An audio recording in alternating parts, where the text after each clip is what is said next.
What's going on, everybody? How y'all doing? Good evening. Happy Thursday. Y'all, we almost here at the end of this week. Oh, thank God. I'm so tired and sleepy, I don't know what to do. Y'all come on in here and hit that like button. Shout out to all of you all. I had to push this back a couple times because work, y'all know how it is. Work during the week. Because Marianne thinks that we're a bunch of bums that do nothing. You have no, you snapping turtles. Some of us have jobs and whole lives. Can't make this up. I take great offense to that. She thinks we bums because we sit here and have content like she does. Girl. Y'all.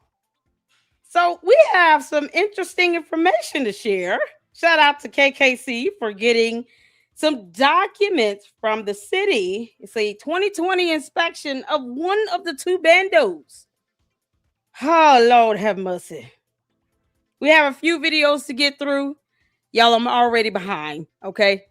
So we're going to get through this information. I'm going to go ahead and get started on it. First thing I want to do, give a shout out to all of you all for tuning in, to all the mods and members and supporters, the Luxters here in the LLC. Thank you so much for supporting me here. And I appreciate all of you all. Umar, in case you don't know what a receipt looks like, I've posted one on the community board. It's for the internet bill for the LLC. I wouldn't have that bill if it wasn't for the two channels that I have here on YouTube. But, you know, that's a receipt, Umar. When the hell are you going to show something like that to prove that you paying back any money to K-12 management for these two bandos that you keep telling everybody you bought? Can't make this up. Look, show a receipt that you paid the actual judgments for the munitions, Umar, that you paid it. Now, it's satisfied, but did he pay it? Who paid it? Y'all, we got to get started on this. I want to refresh you all's memory on something. Because this is something else. Shout out to KKC. I was checking out some of his live stream earlier today. Hey, Caleb, what's going on? Juju, Francisca, shout out to my mods. You all have the best mods on YouTube. Don't let anybody tell you anything any different. Saint Center, how you doing, honey? Caleb up in here. Melinda up in here. Y'all be Holly up in here. Get a clue. Y'all ready? Blinky, I think I love you. I love you too. Thank y'all for tuning in. Did you get the video? I email you. Oh Lord, I have not checked my email since earlier when KKC was live. I just got through working, like literally. Artis, can you please upload that video and send me the link? I'm still trying to get your that video. Artis made a video, you all. Don't mess with the LLC. It's so dope. I can't play it. For some reason, I need an extension or something. If you can, please upload it and send me the link on your channel. That would be awesome. Oh my goodness. I have not checked my emails, but I'm going to check them after I'm done for the day with the live streams because I want to go ahead and get through the information. We got a lot to try to cover. And I still have a Candace, Karen, Condoleezza live stream to do tonight. Plus, I have to work tomorrow. So we have so much to get to. But I will check it. I will look out for your emails. Caleb, y'all give me some time to check emails between tonight and tomorrow. I appreciate all of you all. Let's get to this. I want to refresh y'all memory. Oh, Lord. I know the truth hurts. Umar lied to you. Umar, do you recall? And I'm trying to pull this video up. Oh, we got some good stuff here. Hold up. Yeah, I'm trying to get it in order. Trying to get everything in order. Because I want to start off with this.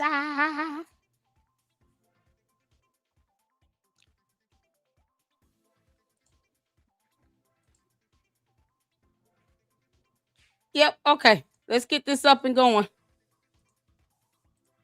You all remember I went over this information 5 months ago, dealing with the fire that allegedly occurred at the bigger Bando building, the one that's still boarded up and it's not in use. Y'all remember I went over that 5 months ago. It's funny how this video only got 2,600 views. Y'all come on, watch this video and get some views on it. I'm gonna drop the link to this video in the chat. It's in the Umar Oompa Loompa playlist on my channel. But I went over this video. What's going on? How you doing, Black Anonymous? How you doing? What's going on? Marianne didn't lie about one thing. She keep us entertained. Oh, honey. Candace Kirk. I know, right? Cadence, Condoleezza. Child. She catching it. It's about to be cockroach in a minute. Candace, I'm going to start calling you cockroach. Here's the link, y'all, to this video here. I want to draw y'all attention to an interview he did with Father Baba Yaga, the man I call Father Moses, Christmas, whatever. I did a timestamp. We'll go over just a little bit of this. Now, you guys can watch the entire live in this. It's only like 2 hours and 28 minutes. Back then, that's when I was trying to keep the live streams down to 2 hours, but cool, up and running. Let people. I just want to draw y'all attention to where he talks about this fire. And then he gives out a little nugget that you all need to hear. All right. So hit the phone where you can hear. Let's get to it. People see what we can do and then work on the other building. So why are you asking for money for 2 buildings to be renovated? Oh, let me go back. So again, I'm just thankful. But now we understand. We got the security on it, the fire company on it. Hold on. SUV was driven into a small gym and lit on fire, set on fire. Yeah, that's it. Here we are. We got it, y'all. We there. Yep. Let's go. Yeah, sure, that's to compare what he said. Yes. And I had it. I forgot. Call him Omar. Just reacted. Y'all, Umar is such a clown. They don't even bother correct his name. I don't blame him. Omar, you said a brand new Mercedes-Benz SUV was driven into the small gym where the average reasonable person would assume that small children, at least kids 18 and under, would be congregating together to play. Was driven into a small gym and then set on fire as if someone set it on fire. Not that that's what he says the cause of this fire, y'all. That's what he says the cause of this fire in 2019. Because he makes up dumb shit to try to delay opening up these bandos because he had no intention on opening up a school. But I want you all to pay attention to this. This is the cause of this so-called fire he speaks about. That they were able to contain it to just 2 classrooms tell me that there was some divine intervention at play there. That's very. I want to go back. I gotta go back. Hold on. TV. Y'all tell me. Umar. I'm not quite familiar with the rest. So who is RGB TV? Yeah, I don't care. Is this okay to happen or what? For me to play this video? Yeah, because it's weird as sector. It's okay to show. I don't know. See. There, let's go. I'm glad you were able to join us tonight. So what's going on in Dr. Umar's world at this time? Well, today was a bit melancholy because someone had broken into the Frederick Douglass building on the FDMG campus down in Delaware, and they attempted to burn the building down. What? Did I hear that? Yes, sir. Thank God someone saw the smoke and the fire company came and they were able to put the blaze out miraculously in enough time where... So you said someone broke into it and lit it on fire. Okay, that's the first thing. It only managed to destroy 2 classrooms. The Douglass building is a large high school, 1 floor, but it's large. We have about 16 classrooms. We have a very large modern gymnasium. We have a lunchroom. There's a lot of space in there. Identity? And the fact that they were able to contain it to just 2 classrooms tell me that there was some divine intervention at play there. That's very interesting. But y'all saw the permit that said 4, right? Y'all, we all see this, right? 4 rooms. 4 rooms with damage. We all see this, right? Because I refuse to go to whatever alternate reality Umar and Father Moses are sitting in right now. Why is Father Moses? He sounds like a what? Like he gossiping. Am I the only one picking that up? Yo, all right, I'm not gonna pause it. Did you have security cameras? We have a few, but now we're about to take it up a notch, and I'm also going to put full-time human security as well. Because as you know, with the electronic security, there's still always a way to circumvent it. We're hackers. Yeah, so we're going to have, beginning tomorrow, there's going to be full-time men who are going to patrol the campus. They won't always be visible, though, because we want to try to... Well, what are these men at? Umar, you got some men securing and patrolling this bando? Where we found, on the video where you found a dead bird inside the gym and some backed up plumbing. Is that the bando that still got some men secure in the building? Or is it them trifling heifers that keep stalking people because, you don't own that property?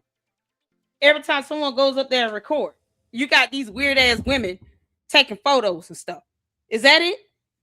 Is that your armed security or your security patrol, Umar?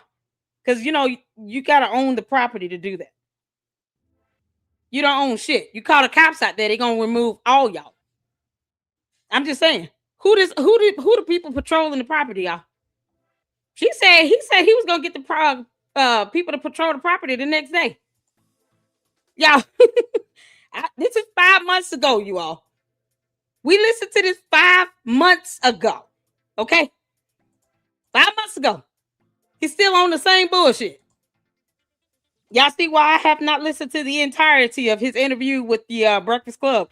I wouldn't even dignify that as an interview. I'm going to just call it a chicken head squabble because that's exactly what it is. Umar the chicken head, Charlemagne the chicken head came together and had a chicken head session inside of a radio station. Squabble. A bunch of chicken heads sitting around pecking at each other. Grown men, to be exact, because you can't make this up. Same old shit. We reacted to this 5 months ago. The interview was years ago. Where is security at, Umar? Omar. What is security at again? Who are these men? They're doing it, so they're going to be in a cut, trying to find out who these rascals are. But since we purchased the school, February. Yeah, who are those security that was supposed to catch the rascals? Why was there not a police report if you believe it's arson? Of last year, 2019, Bobby David, we have had so many brushes with negativity. We've had people spray paint defamatory comments about me on the walls of the school. Someone drove a brand new Mercedes-Benz SUV into the small gym and set it on fire, and it destroyed the fence to the playground, and it destroyed the rear light to the small gym and set it on fire. And comments about me on the walls of the school. Someone drove a brand new Mercedes-Benz SUV into the... Stop right there. Yeah, let's stop right there. President me talking here. Have you all heard him say this ever since then? That a brand new Mercedes-Benz was driven into the gym of the smaller building. This is my VDR did 5 months ago. Here we are now, March 26th, the year of our Lord 2026. Have y'all heard of that again? And then he said they lit it on fire. So now we're getting 2 different causes of a fire in the buildings. 2 different ones. He said the car was driven into the smaller building and that someone broke into the bigger building and just lit that shit on fire. What the hell? So why is it the smaller bando being renovated and gutted for fire damage like the bigger bando was, allegedly?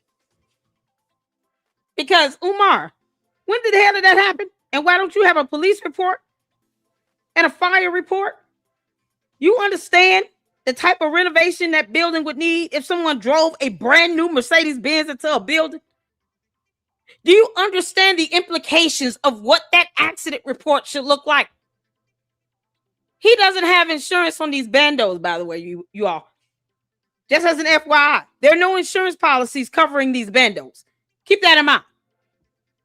So who drove a brand new Mercedes-Benz into a building with FDMG on it? When did that happen?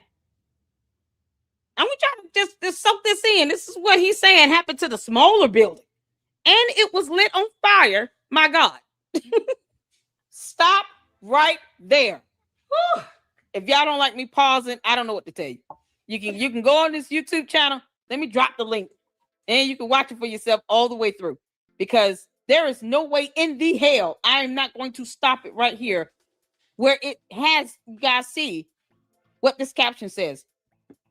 Brand new Mercedes-Benz SUV into the, that's it. Who in their right frame of mind, I'm going to fast forward just a little bit, Mercedes-Benz SUV and set it on fire. I want y'all to hear this. SUV in him and set the school. Someone drove a brand new Mercedes-Benz SUV into the small gym and set it on fire, and it destroyed. Pause. A brand new Mercedes-Benz SUV into the small gym and then set it on fire. As if no news, police, fire department, any person with a camera would have not captured that. I couldn't believe it then. I couldn't believe it then, y'all. What? That right? Yes. He did not say he posted it. Okay. And then, is that relevant to the school? No. Yeah, because I heard something about somebody, a radio station, WYP. I had to fast forward a little bit. Has been snatching the trees out of the ground in front of the school. I mean, we have literally been going through it. And the reason why I believe a lot of it is personal is because the school was vacant for 4 years. Nobody touched it. And nobody touched it. Nobody touched it for 4 years. Nobody touched the trash either. And now all of a sudden, issue after issue, with the latest issue being the attempted arson. The attempted arson. Omar. Was it arson or attempted arson, Umar? Omar, you lying bastard. Was it arson or attempted arson? Why do we not have a police report on this? Y'all notice he said the smaller gym had a whole car go in it, a brand new one, a Mercedes-Benz, and it was lit on fire. Then he said with the bigger building, somebody broke in and just lit it on fire. You know what a incident report from the fire department show? The cause of the fire. What started the fire?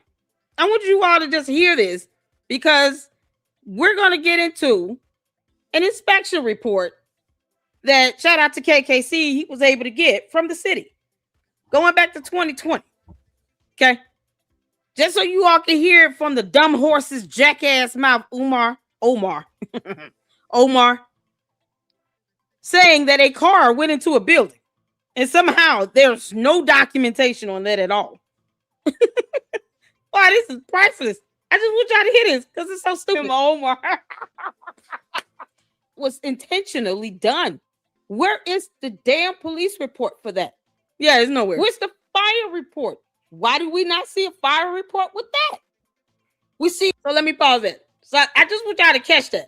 All right, you guys, make sure you go back and check this out. This is my video where I reacted to this 5 months ago.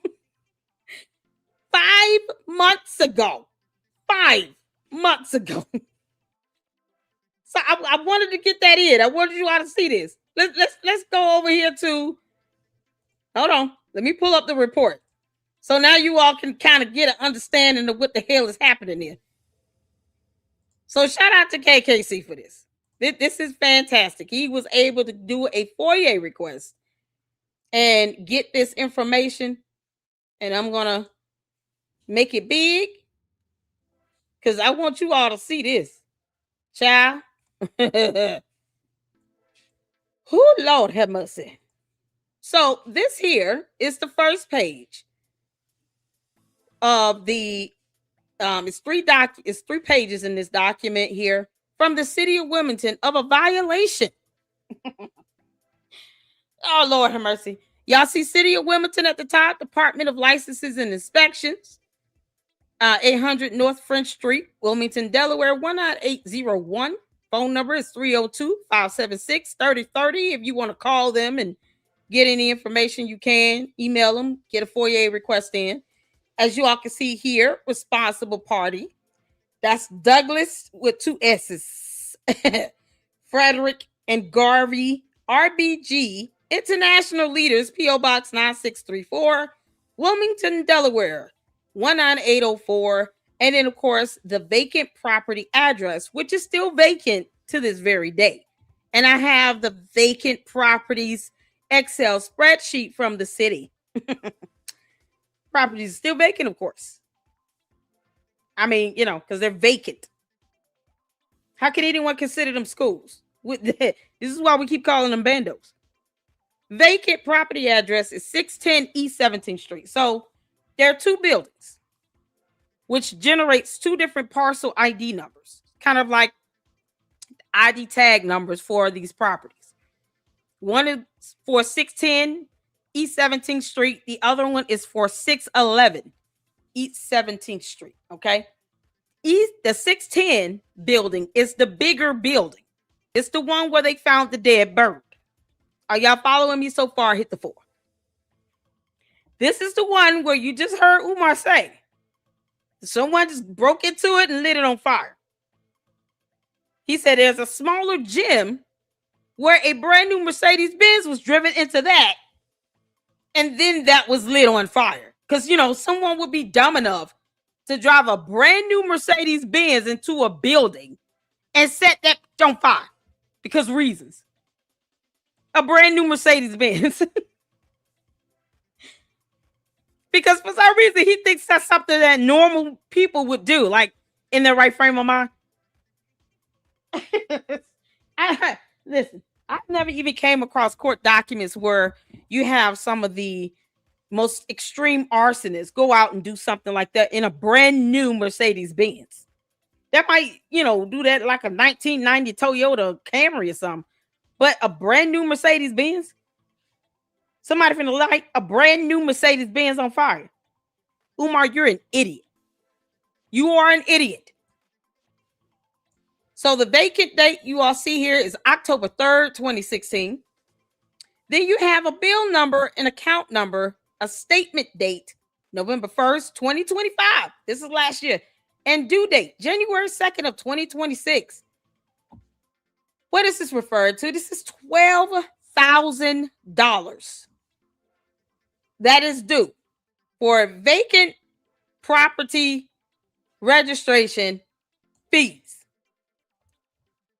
This is the fees that Umar got mad at the city last year for not doing paperwork for him as if they work for his dumb ass so that he can get a waiver.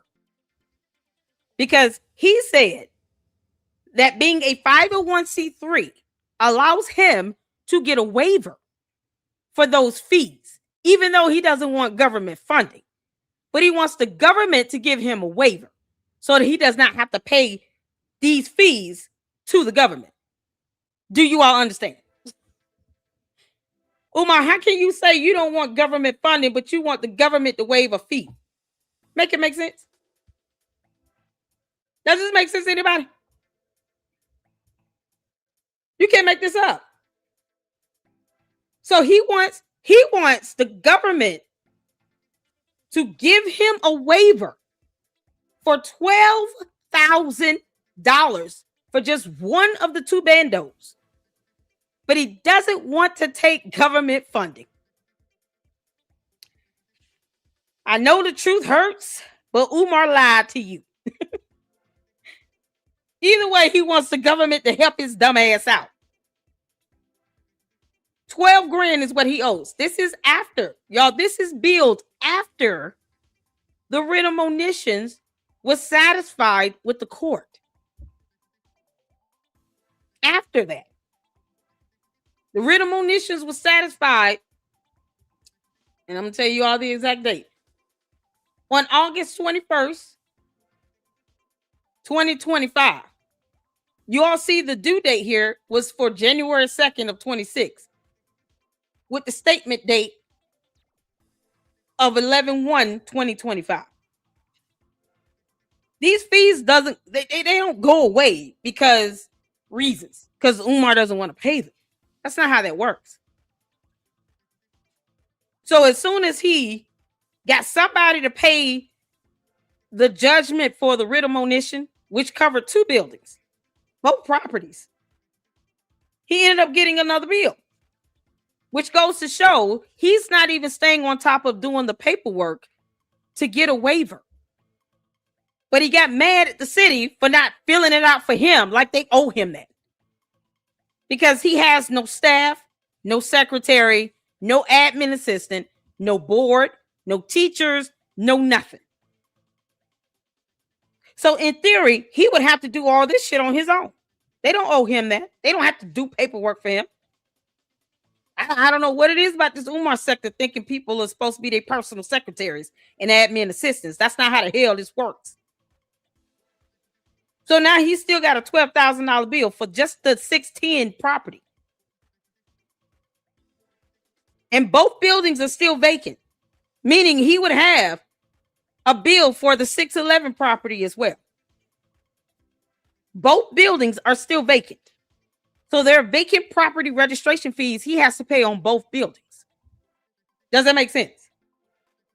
That's where we at right now. So just so you all can see, let me show you all what's in the court system from what was paid on this particular. We're only looking at this one parcel. Yeah, here it is. This is for case number N as in Nancy, 25J as in Jack, -02114. This is the writ of monition and the judgment that was rendered against FDMG, where they owed money. And as you all can see here, based on the tax parcel number ending in 028, which is the 610 East 17th Street, you all see all this money he had owed previously. Okay. The vacant registration fees was $15,500. They don't go away. He claims that he gets a waiver for that, but he didn't want to do the paperwork, to which it seems like he still didn't do the paperwork for it. He didn't get a waiver. You know why? Because the judgment was satisfied. So someone went and paid this bill. Y'all see here? Judgment satisfied. There you go. So the fact that he got another bill November 1st of 2025 for $12,000 is an indication he never did the paperwork to get a waiver. So now he owes 12 grand just on this one particular parcel ID ending in 028. Do you follow me? That's where we at right now. Who knows how much he owes on the other building? Because they're still both labeled as vacant. So August 20th, this judgment was satisfied. I've been asking for 1,000 years. Who the hell paid this judgment? Because Umar has not presented one receipt, proof of transaction, that he paid it himself. And I'm not inclined to give him that credit. I don't owe him that. Just like I don't give him credit for buying a building when he does not even have his name listed on the deed. Nor is it on the city's website. Nor has he produced any evidence to show that he used any money to purchase a damn thing. So whomever paid this judgment off, paid off the judgment to include the vacant property registration fees. So when another bill came in, he never did do the paperwork to get a waiver. Why should he if he doesn't want government funding? So now he owes 12 grand. Past due, Umar. It's past due, you Oompa Loompa. It was due January 2nd. So let me show you all the vacant registration list. I told you all we got a lot to cover. But I want to make sure I show this to you all in order so you all can see this. So as you all can see, you can go on the City of Wilmington's website, pull up their current list of vacant properties, and it'll either be downloaded in Excel or PDF file. I got the Excel version here. You all see 2026 vacant property list. And if you look at row 131 and 132, y'all see that there? 610 East 17th Street, 611 East 17th Street. And this is the Douglas, Frederick, and Garvey, blah, blah, blah. These are schools still sitting on this list. And they've been vacant since October 3rd, 2016. Y'all see that here? Still on the list. They still there. So you got the school here, Douglas, Frederick, and Garvey, and then you got Douglas, Frederick, Garvey, RBG, International Leaders. They're both buildings still sitting on the vacant property list. So both properties are still generating those vacant property registration fees. So far, the one for 610 is $12,000. One can only presume that the one for 611 is probably around that same amount. And this is just based on the writ of monitions and the amounts for the properties that he had to pay last year from court. Because I only pulled up one case. Each parcel ID is treated as two separate cases. So for 610, it was $15,500 in the writ. Now it's $12,000 based on the statement. 611 still on here, so they have vacant property fees they have to pay for 611. So if Umar has all this money to pay Marianne $68,600, why hasn't he paid these vacant property registration fees again? That's if he gave her $68,000 damn dollars. Marianne, do you understand why we keep saying that he didn't give you any money? Not one coin. Because what he should be doing with the money, he's not doing with it. And he clearly did not get a waiver. And I don't know why Umar would want a waiver, seeing that it would come from a local government entity. Umar, you shouldn't want a waiver. So y'all see here, these two properties are still vacant. They're not schools. Nothing happening with them. Funny how that works, huh? People lie like hell. Something else. Umar not serious about a damn thing. Y'all with me so far? Because I just want to make sure we going through this. Now I'm taking y'all bit by bit with me. So let's get back to the document from KKC of this violation. So as you all can see here, this is the 610 East 17th Street, $12,000 he owes.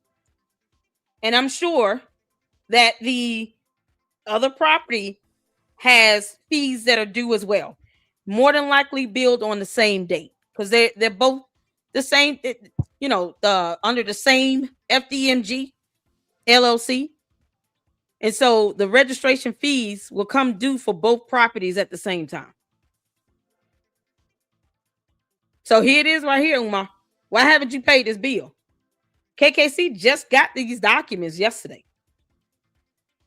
So they're past due. We're in March. But he had $68,600 to give to Marianne. Yeah, okay. So let's get to the next statement. Now that we all know how he's still having to pay these vacant property registration fees because they're still vacant properties. They're not schools. This is a violation. And as you all can see here from the City of Wilmington, the responsible party being the school listed. And then you have the certificate number. What you see also is a violation number. Violation number is basically like any other citation number. If you got a parking ticket, you will have a citation number on that parking ticket. Then you have the parcel number ending in 028 over here for that 610 East 17th Street property. That is the bigger building. 610 property building equals the one with the dead bird found in the gym.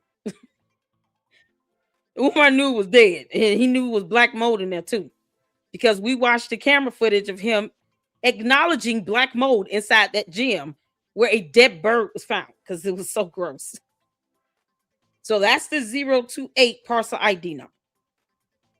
Then you have the inspector was Nolan Michaels. The date inspected was June 27, 2020. Y'all see that there? Once again, you have the premise in violation, meaning that this is the address for that bando that was in violation. That's the 610 property. Right? They didn't have any occupants or anything because it's still vacant. So as we see here, it reads on the above date, the Department of Licenses and Inspections performed an inspection of the reference property. During the inspection, violations of the Wilmington City Code and or the International Code Council were discovered. The violations described below must be repaired within the time period noted. Within the time period noted. So they would have until November 16th of 2020 to become compliant. Typically, you get, I think, 60 to 90 days to come into compliance. Depending on the severity of the infraction or the type of violation itself, you may not have that much time. So we'll go over this table in a second, but the time frame is listed below that you would have based on the violation to have this addressed. Does that make sense? When the repairs, okay, hold on, let me go back up. Please be advised that a building permit may be required for certain repairs, additions, alterations, or replacements to the structure.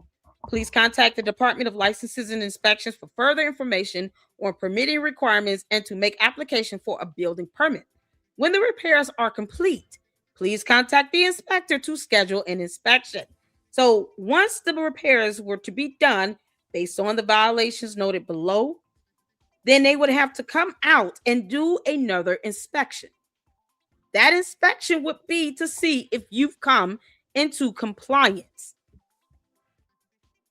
What you should not see, anything indicating that they're in compliance on the actual violation. When you get a ticket for speeding, it's not going to reflect that you've paid the ticket or you went to court, because that's just simply the actual citation itself. Do y'all understand? I don't expect to see anything saying this is in compliance. What you're seeing here is the date you have to become compliant. Because you can't be in compliance on the violation. I know this might seem a little confusing, but you can't say that you're in compliance on the actual violation citation itself. That would be noted in a separate inspection report, because you got to go back out to see if they came into compliance. And what I have not seen, I don't know if KKC has been able to pull that or anyone has been able to pull a final inspection based on the violations noted to see if there was ever any repairs, anything done to come into compliance. Getting a permit is not the same thing as the inspection report. Y'all follow me? Hit the phone. You want to make sure we all on one accord. What's going on, y'all? So I'm trying to see y'all's comments right quick. I don't know why it's taking so long. What's going on, Story? Umar's completely supported by the white man's government. Yeah, he wants a waiver for this. And it's like, dude, no, you don't take government funding, remember? Why you want a waiver? No, don't expect them to give you a waiver, Umar. Not necessary. I mean, he can pay it now, 68. Job. Yeah, and he said wipe it off. That's what he said, y'all. He was told it was black mold inside the bigger building in the gym. We watched one of the throwbacks, and that's when he noted that a lady found a dead bird, and they thought a bunch of bleach and Fabuloso was just going to clean that up. That's not how that works, but whatever. And he was told about black mold inside of the gym, and he was like, yeah, we're just going to wipe that off. That was his response to black mold, because he didn't take time to Google or anything like that. He was too busy trying to be live stream talking about cookies and peach cobbler and dumb shit. That's what his mind was on food. Plus, they had food in the gym. Can you believe it? Yeah, I could have sworn I saw Popeye's chicken in there. That's where we at. Yeah, this is crazy. It's something else. It's something else. Shout out to all of you all coming in. Let's get back to it, y'all. Because I want to get through this first before we get back to the videos. So, oh Lord have mercy. Hold on. Let me get back to the document. All right. So once you get all the things done, you got to contact the inspector to come back out to do another inspection. That would have had to been scheduled. That is something that we should be able to see on the website for the city of Wilmington. At least an inspection scheduled. Okay. Now, whether you can get the inspection report online, I don't know. This is a violation. So I haven't seen this readily available online. And KKC did state that he had to do a foyer for this. I don't know how much he paid, but make sure you guys go show him some love. And I even asked him how much, did it cost. I'm willing to give him a blessing for this because this is absolutely awesome for him to get this. So once the department has confirmed that the required repairs have been made, the matter may be closed. If you require additional time to complete the repairs, you may request an extension in writing from the inspector prior to the expiration of the time period, stating why the repairs cannot be completed within the time period allowed. If you fail to make the repairs within the stated time period, a criminal summons will be issued and you may be subject to a fine. You may be subject to criminal fines weekly until the violations are repaired. The reason why they do the criminal summons is because they want to enforce the fines. And if you do not enforce the fines, that is an actionable charge that can be filed against you in the court of law, meaning they can charge you for failing to get the repairs done. And if anything happens, then you're held liable criminally. Then they can step it up. You'll end up, being charged and then have a court hearing and all of that, and possibly even face more fines and jail time. Initially, they typically start with fines, especially if it's not like a repeated offense sort of thing. You're not just infamous for failing to adhere to these city code violations and fail to address them repeatedly. Sort of like what we read about with Marianne Lorient's father. He just ignored them. But I don't see any information showing that this was a repeat pattern of behavior with FDMG. So more than likely, he would have been fined first, but it would have been a criminal summons because they want to enforce it.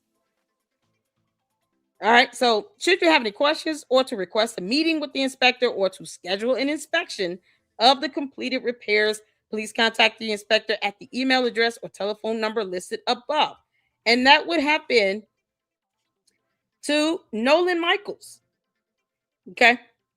So more than likely, unless something's wrong with Nolan Michaels, he would have been the same person to go back out, do the inspection again, because these cases are assigned to these inspectors and they typically work them from start to finish. So what we see here now is the table with the descriptions for all of the violations here.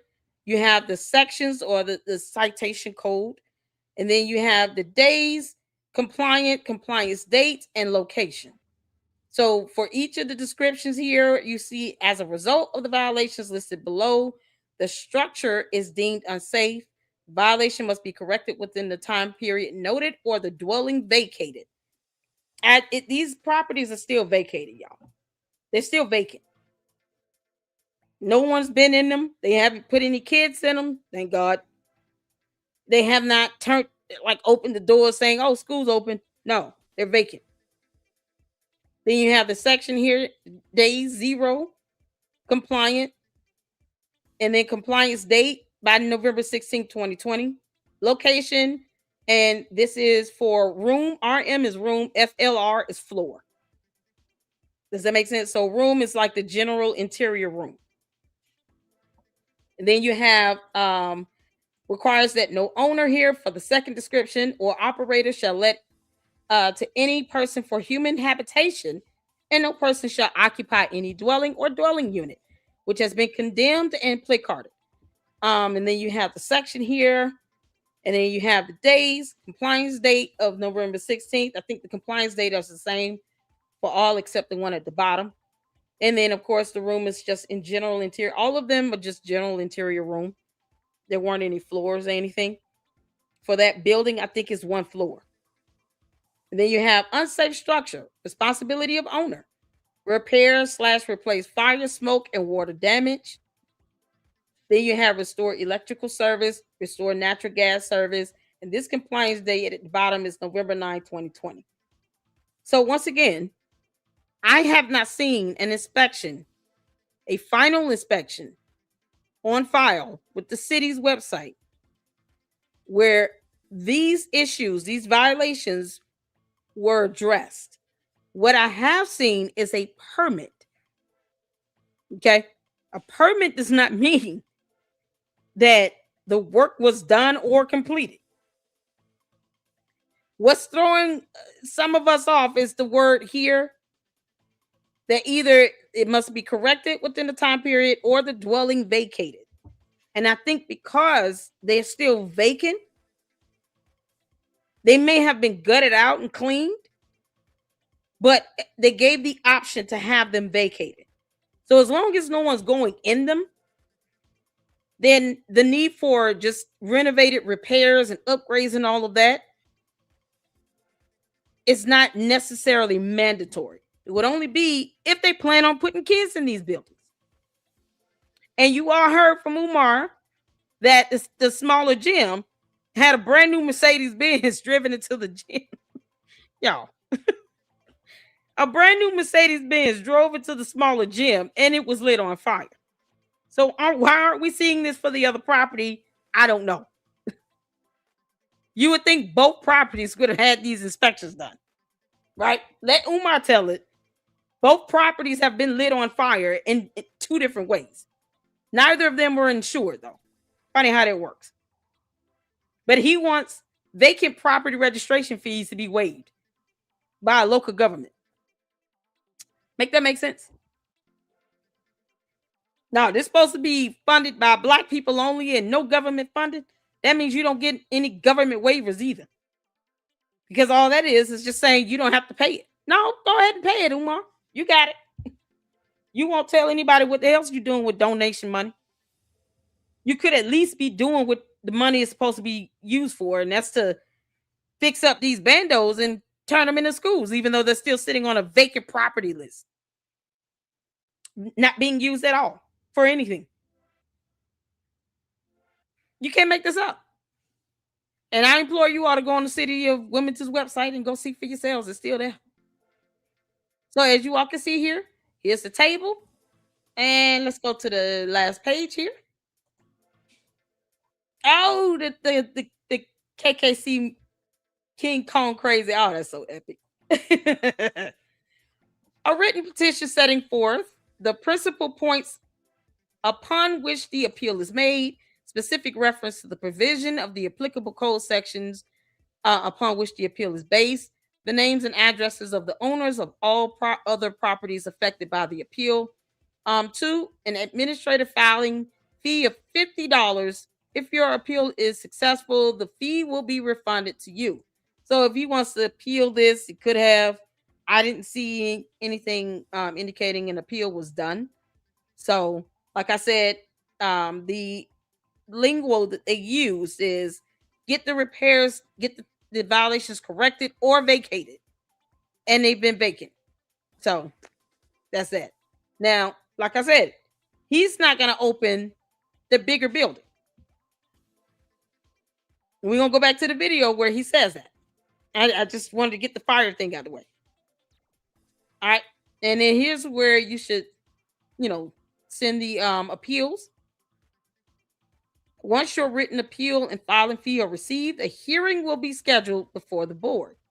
Since there has been no evidence of a hearing before any board with the License and Inspections Review Board, I'm just going to assume that he did not appeal this. But if you all come across something, by all means, let me know, and I will be on the lookout for it. At this hearing, you may introduce evidence and witnesses to support your appeal. An attorney may represent you, or you may choose to represent your appeal on your own. The board has the authority to affirm, modify, reverse, vacate, or revoke the action for which the appeal is being made. Written notice of the board's decision will follow the hearing. The board shall hear and decide appeals in accordance within its rules, regulations, and procedures by order of the Department of Licenses and Inspections. Sincerely, Michael A. Boykin, Commissioner, Department of Licenses and Inspections. There you go. Y'all, that's the full letter. Shout out to KKC. Ayo. Let's get some supers in right quick. Make sure you guys are hitting that like button as you come in. Can you all see in here? Just want to make sure y'all can see in here.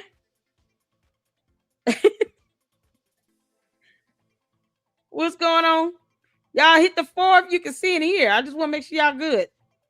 Peace, peace. What's going on, Receipt KKC? How you doing? What's happening? Y'all hit that like button. Shout out to you for getting this FOIA request completed. I see Enterprise up in the chat. How you doing? What's going on? Enterprise up in here, y'all. Hope everybody is well. Shout out to you. Okay, cool. Just want to make sure we all up in here. User 225 sent the 199 super. Who founded Apple? Answer Steve Jobs. Well done. Well done. Umar, you might want to get one of those. It's called a job. You'll need to do a resume and application. Because the rate that this is going, yeah, if you're not even trying to keep up with documentation to get a fee waiver, you got to pay the money. And you should want to pay the money, Umar. I thought you didn't want the government's help. Now you an EBT, Umar? Because, you know, your people keep calling everybody else that. Oh, I love rubbing stuff in their face. Oh, you can't make this stuff up. Shout out to you. Thank you for the 199 super. We got another from Miss Independent. 199 super. Liar, liar. Daishiki on fire. Shout out to you. We got the Doe Eyes TV $10 super towards rent. Just kidding. Blessings. Listen here. Marianne, I told you you had the right one on the wrong day, girl. Shout out to you, and it will go towards my rent. Thank you. What a blessing. Thank you so much. I appreciate you. Enterprise, what's going on? The $2 super, what's going on? What up, sis? I'm in here. LOL hashtag where's the school? Where's the school, Umar? Because so far there's still vacant properties. Well, I'm loving this today. So thank y'all so much for the supers. I appreciate it.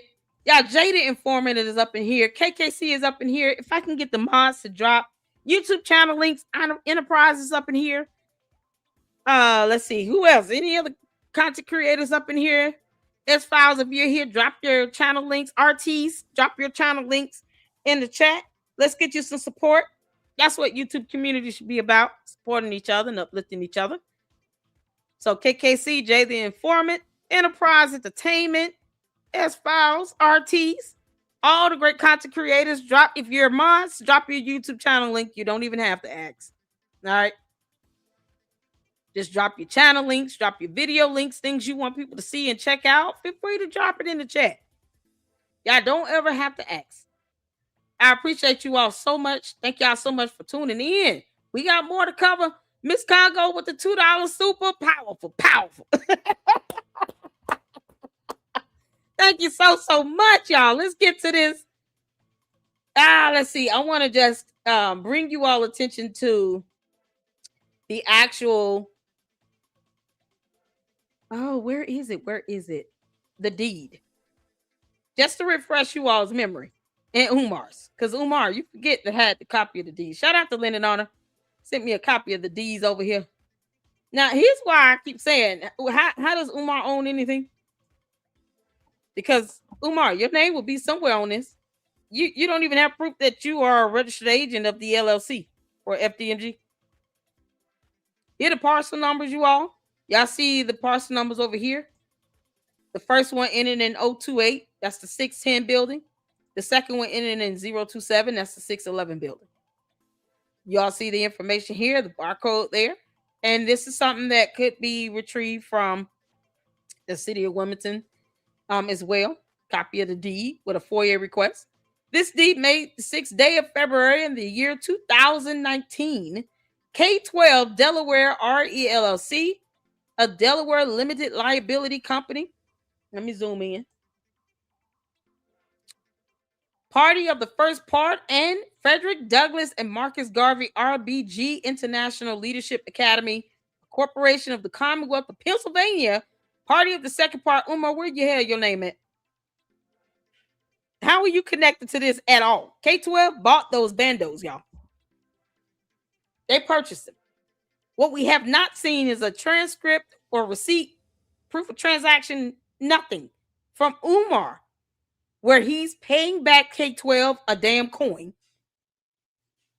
or that he's somehow affiliated with FDMG LLC. So when he's saying he built an institution, how?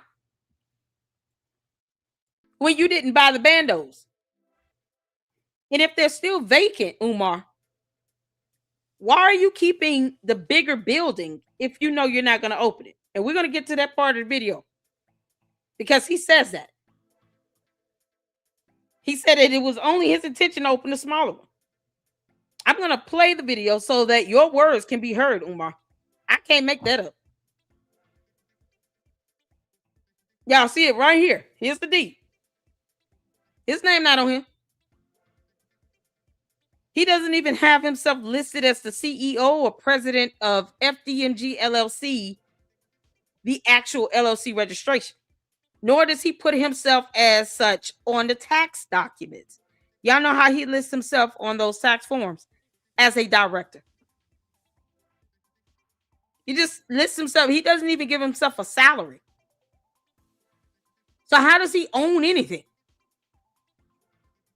See, what I'm not obligated to do is to give him the benefit of the doubt that he bought anything or that he's paying on anything, especially a bando. No more than I give him the benefit of the doubt that he paid towards these judgments. Somebody paid it, but where's the evidence that he paid it? Where's the receipt that he paid the judgments for the writ of monitions? Where is that at? Because somehow Umar just doesn't want this stuff to be connected to him somehow, but he wants the credit for it. Make it make sense? So Umar, when you're not listed on the deed, that's not a joke. You're not on this deed at all. Your name doesn't even show up. Your signature's not on here. You're not even signing as a witness. Y'all look, the witness is not, he's not even one of the witnesses' signature. Y'all see K12 Delaware RELLC. James Ryu, president. Nowhere on here. No signature of Umar's anywhere on here. That's not his signature. So no, I don't give him credit for any of this because he can't prove that he has anything to do with this. He owns nothing. And he would, and it's been said that he is paying towards these bandos to K12 management. How? They bought them flat out. And if he doesn't have his information connected to the FDMG LLC registration for that LLC itself, then what obligation does he have to pay back K12? So what exactly is he doing with the money that he's raising for these schools?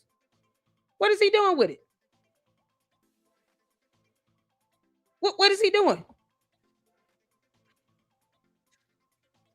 I mean, this is what's so crazy. He won't show proof of how the money is being spent, but he's raising money for two bandos. Now let's go back to this video. We're going to go back to this video where he's going to tell you all about the intent for the buildings. And I want you all to hear this.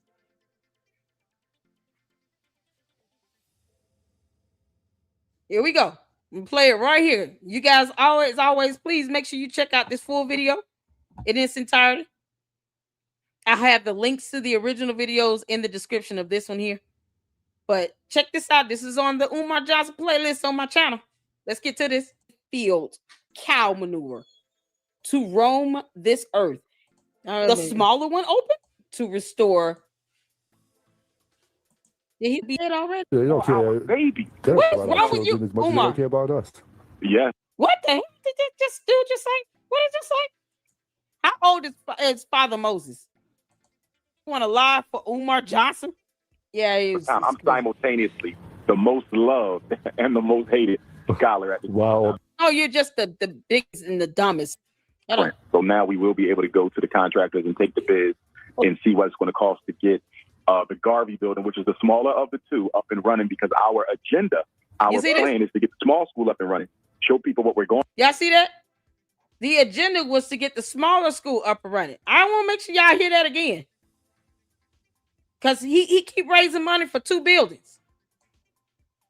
He keep raising money for 2 buildings now. I want y'all to hear this again.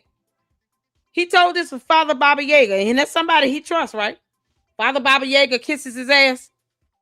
That man look like he's all about 99 years old, kissing Umar's ass. Old fools running around here on earth. He just said this. I want y'all to hear this. He just told himself, Umar, you are the dumbest and most idiotic, self-snitching, greedy ass, little Debbie Swiss roll belly field. Let me go back. Because Father Moses is capping for Umar Johnson. Both is. Literally. Wow. Absolutely. Absolutely. And, you know, we really needed all the funds we got now to get the Marcus Garvey building up and running. So on a good note. So that's the bad news. They tried to burn us down. And we got to get that fire. We got to get the fire damage fixed and the fire water fixed. So we got to spend money we didn't even have to spend. You know, so that's what's hurting. But the good news is across. You know what? He never showed receipts that he spent that money. I just want you all to take note and take heed to what he's saying. And he doesn't really repeat himself on these things because he knows people are going to keep asking questions about it. People who care anyway. Because this conscious community is not doing shit. Father Baba Yaga doesn't push back on him. Like Charlemagne and everybody else to see him kiss his ass. They don't push back on him. But they don't think twice about, what did he just say? A brand new Mercedes-Benz drove into the building and lit it on fire? Who did that? Where's the police report? Where's the fire report? What do you mean? That's not normal. That's not something you just don't report. Someone drove a brand new Mercedes-Benz into the smaller gym and no one caught that on camera. There's no police report at all. What you talking about? This is supposed to be a building associated with Umar Johnson, the most loved intellectual, black thunkhead, brainless scholar on earth. And no one got that on a video. No one called 911. I mean, we should be able to get body camera footage of the police going out to the incident to see a brand new Mercedes-Benz sitting inside of the wall of a small gym of a so-called bando affiliated with Umar Johnson's wannabe school. On police body camera footage. We should be able to get that body cam footage, don't you think so? Because the police should have been out there, right? Umar, why the hell do you not produce any police reports for this? At the Marcus Garvey building, the architect is finalizing the blueprint. So now we will be able to go to the contractors and take the bids and see what it's going to cost to get the Garvey building, which is the smaller of the two, up and running, because our agenda, our plan is to get the small school up and running, show people what we're going to do, and then, you know, engender more support and then raise enough money to restore the big building. Stop. Y'all heard that? Y'all heard that? This is 5 months ago. I did this reaction video. He is still going on podcasts on Breakfast Club, Charlemagne the dumbass, all these people raising money for 2 buildings to be open when he just said that he had no intention of opening both of the buildings, just a smaller building, and then raise more money for the bigger building to be open. You know, the one that had the dead bird found? The one that's vacated, according to this inspection report going back to 2020, from all those violations noted, where they had the option to vacate it or fix it up. He vacated it. It has not been open since, and it's the year of our Lord 2026. But he claimed that he spent money he didn't have to spend to have it fixed up. Umar, what the hell was fixed up when you vacated it? You had a permit, but you didn't have a final inspection report. You have not produced receipts that anything was repaired. Gutting it out and cleaning it out is not the same as repairing and fixing it up, making it usable for kids to go in that building. Totally different. He was supposed to contact the inspector and have a second inspection done. I'm going to go to the city's website so you all can see how that was not done. The only thing that was done was a permit to clean it out, not to make repairs for the 610 property, the one with the dead bird. He never had any intention, get this, on opening the bigger building. And this is the same building, the 610 building, where he currently owes $12,000 for vacant property registration fees. So the question would be, why would anyone pay the writ of monition judgment for the 610 building if he has no intention of even opening it? Why would he pay the current bill of the $12,000 if he has no intention of opening it? And if he's telling you all, hey, we owe 12 grand on these fees, I need you all to hit the Cash App and the PayPal. Now you have enough evidence and information to say, why do you need the money for that if you don't plan on opening the damn building in the first place? It's been vacant since 2019, really, since K-12 management bought the building. Fire or not, it's been vacant. It's still on the vacant property list. And then you had no intentions on opening it. I want y'all to hear this one more time. And then we're going to move on, because we got a lot to cover. Right. So now we will be able to go to the contractors and take the bids and see what it's going to cost to get the Garvey building, which is the smaller of the two, up and running, because our agenda, our plan is to get the small school up and running, show people what we're going to do, and then, you know, engender more support, and then raise enough money to restore the big building. Stop.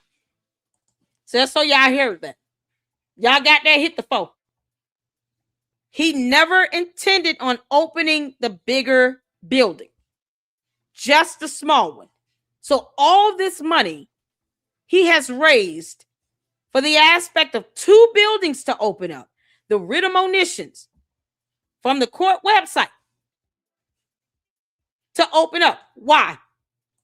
Why did you have anyone pay this judgment? Why is this satisfied if you weren't going to open this building? Why did you pay all this money on this? Why doesn't he give it back to the city again? That's a good question. I'm glad you asked. Because it hinders his grift. See, people, the grift is raising the money for 15 years, throwing out false hope that he's going to open a school. But when he tells on himself, which is what he just did, now you understand why he's not paying bills. Because he had no intentions of opening this particular building. This is the parcel number for the 610 property. Y'all see that parcel number right here, ending in 028. There you go. This is what someone paid all this money for what? If you add all these amounts up, that's a lot of money. Why even waste money on this? Because the grift is to fundraise on the idea that this is going to open one day. But you already heard him say he's only going to open the smaller one first. That's why the bigger building is still boarded up with all that black mold and has been vacated according to the violation report. No intention of doing that. But he just had someone spend money on this judgment for no damn reason. Expecting a waiver on this bando for no damn reason. Because he's not going to open it. You can't make this stuff up. So let's get to the city's website. Because I want you all to see here how he keeps playing in everybody's face. And yet, nobody sees anything wrong with this. Well, let me not, nobody. The conscious community don't see shit wrong with this. You know, they think this is cute. Him and his little cohorts of geriatrics sitting out here playing in people's faces. Because in their mind, you know, this is fun for them. Make sure I put this in right. Because he knows he had no intentions of opening up these buildings. Not the big one. So we're on the city's website. Okay. You all see here the 610 East 17th Street. There's only two under this Douglas Frederick Garvey here. For some reason, the statuses are still active. So let's take a look and see what the hell, you know, is going on with this. We're going to click on the first one. The differences are the amounts that you all see here. So that's how we know we're dealing with two different permits here. It's the amounts. So the first one for $36, let's click on that. This is general repairs / changes. Okay. Mind you, this was supposed to address the violation report that KKC pulled that we just checked out in the beginning. These are only the permits. Keep that in mind. Just because you get a permit does not mean that it's an automatic inspection that's going to follow. You have to schedule an inspection to occur. And since he had the option to either make the changes or vacate it, he vacated it. Now, even if you want to clean it out, you still need a permit to do that. So as you all can see here, we're going to pull this up. If you click on the details here, it's going to take you to, and this is for the permit. This was only $36. He make it seem like he's spending millions of dollars on these permits. They don't cost that much. Y'all can see the building permit here. Issued date July 22nd, 2020. Expired September 5th, 2021. And then you have the contractor name and the contractor ID number.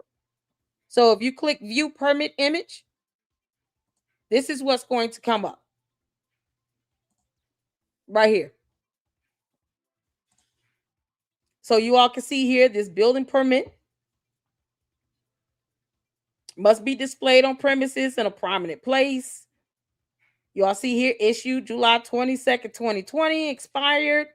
You got this contractor, Dependable Construction of Delaware, and their information and all of that. Permit number, application number, contract amount, $3,000.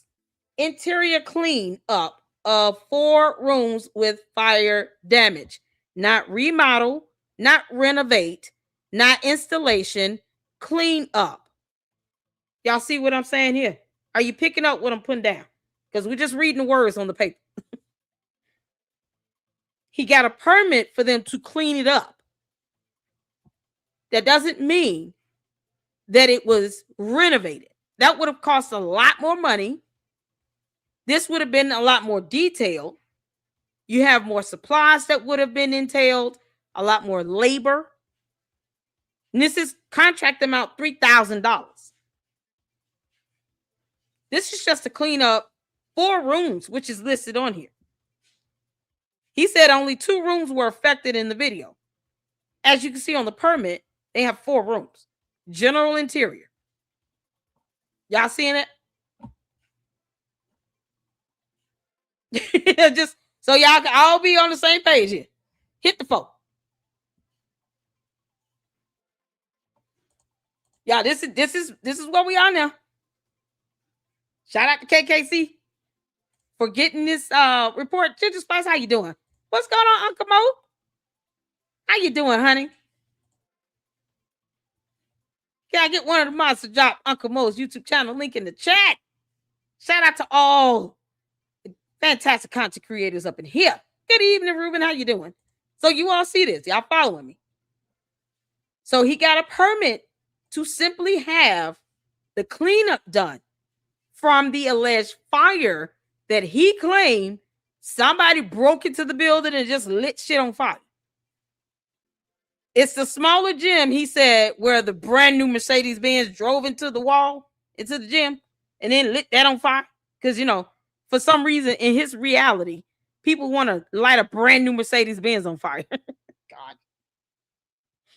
You can't make this shit up. Umar, did you do that? Thinking you were going to get a big insurance payout? These buildings more than likely are not insured.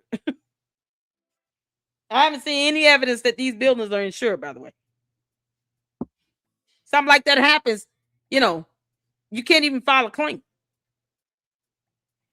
So $3,000 for the contract, for this contract company to come in and do a cleanup.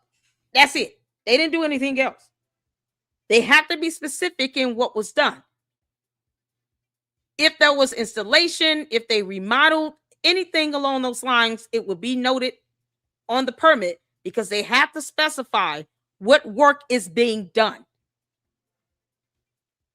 It might require additional permits if you are talking about installing drywall and electrical wiring and all those things.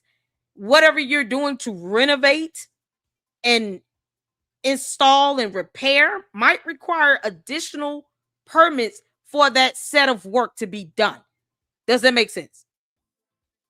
This is simply to clean up. That's it. Now, what I did not see on the city's website, let's go back to it, was an inspection report. We just looked at the permit. So when you go down here, you see building, rough framing, building, final. Click on this. Nothing here. No links to click. No other documents linked. Y'all see that? Blank. All right, blank, blank, blank, blank. Ain't that here? Y'all see that? Blank. That's where we at. Building, rough framing, Douglas, Frederick, garbage, nothing. Nothing else here. Fee amount 0, paid to date 0, 0 balance, nothing. That's the first line. Let's see what's on the second. Let's see what's on the second. This is the final. Blank. Nothing here. Now, is the inspection report available as a FOIA request? Perhaps. I don't know why an inspection report now. Violations is one thing. I don't know why the inspection report will not be available to pull. But as you all can see, some information would be populated if it existed. Even if you have to get the report separately, they should have something there. They don't have anything there. It's all blank. So that's just for the first permit. Let's go back to, and this was the permit. Y'all remember the amounts. This one was for the $36. There was a second permit in here for $55. I want to make sure I go back. This is on the city's website. You guys can always go check it out on the City of Wilmington decitizens.munisselfservice.com. Put the link in there. And then go back. And back again. There we go. So it's going to take me back to the search results. Let me drop this link for you all. And if you guys want to play around with it, feel free. Have fun. There you go. All right. So let's see. Who was a Black Wall Street? How you doing? Let me repeat. The city will not inspect unpermitted work. Exactly. You have to have a permit for the inspection too. Thank you for saying that, because I wanted to make sure I clarified all of that. You got to have a permit for the inspection. Just want to make sure if that's all out there. All right. So Umar is planning to ditch into Ghana and starting this whole scam cycle all over again. What's going on, Camille? He probably is. What's going on, Camille? How you doing? All right. Real Phoenix said cohorts and geriatrics is diabolical. Yeah, they think they own YouTube. Can't make this up. All right. So let's go to the second link on the website here for the $55. All right. So y'all can see what that is. As you all can see here, it says fire rep. This was the permit because he said it was a fire. This is the permit for a fire representation to come out and do an inspection. Now, what I will say is any fire reports will be on file with the fire department. That's a whole separate FOIA request. Okay. So y'all can see here the permit status issued was a permit type fire invoice. Issue date July 29, 2021. Contractor name. This is from the fire department, Heather Cunningham, and the ID number. And you guys can see here fire reports, flat rate of $55.50. $55.50. And if you pull this image up, what you'll get is, hold on, because I have it up. Do I have it up? Yep.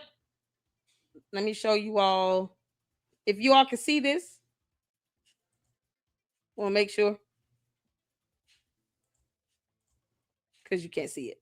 Hold on a second. Hold on. Because we want to be thorough. Boom. All right. This is what you'll see when you click on that. Wait. That's not it. Oh, come on. Share this tab instead. Y'all see that? I want to make sure y'all see it because I got to switch between StreamYard and YouTube. Okay, yeah. So y'all see at the top it says fire invoice. Let me zoom that in. So fire marshal's office is where you will get those fire reports, right? And then this is the phone number to the fire marshal's office here, 302-576-3120. Issue date of July 29, 2021. Project description, fire report. And then, of course, they got FDMG, contractor name, Heather Cunningham, and you see her email here.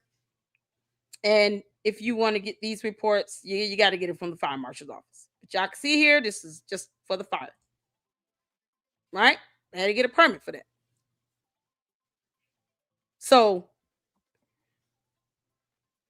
hopefully that helps to help address the issues with this particular bando. Because I just want to make sure I got through all of this information.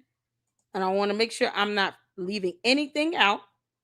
So if you guys are on the city's website, you can click the permits are there for you all to pull up.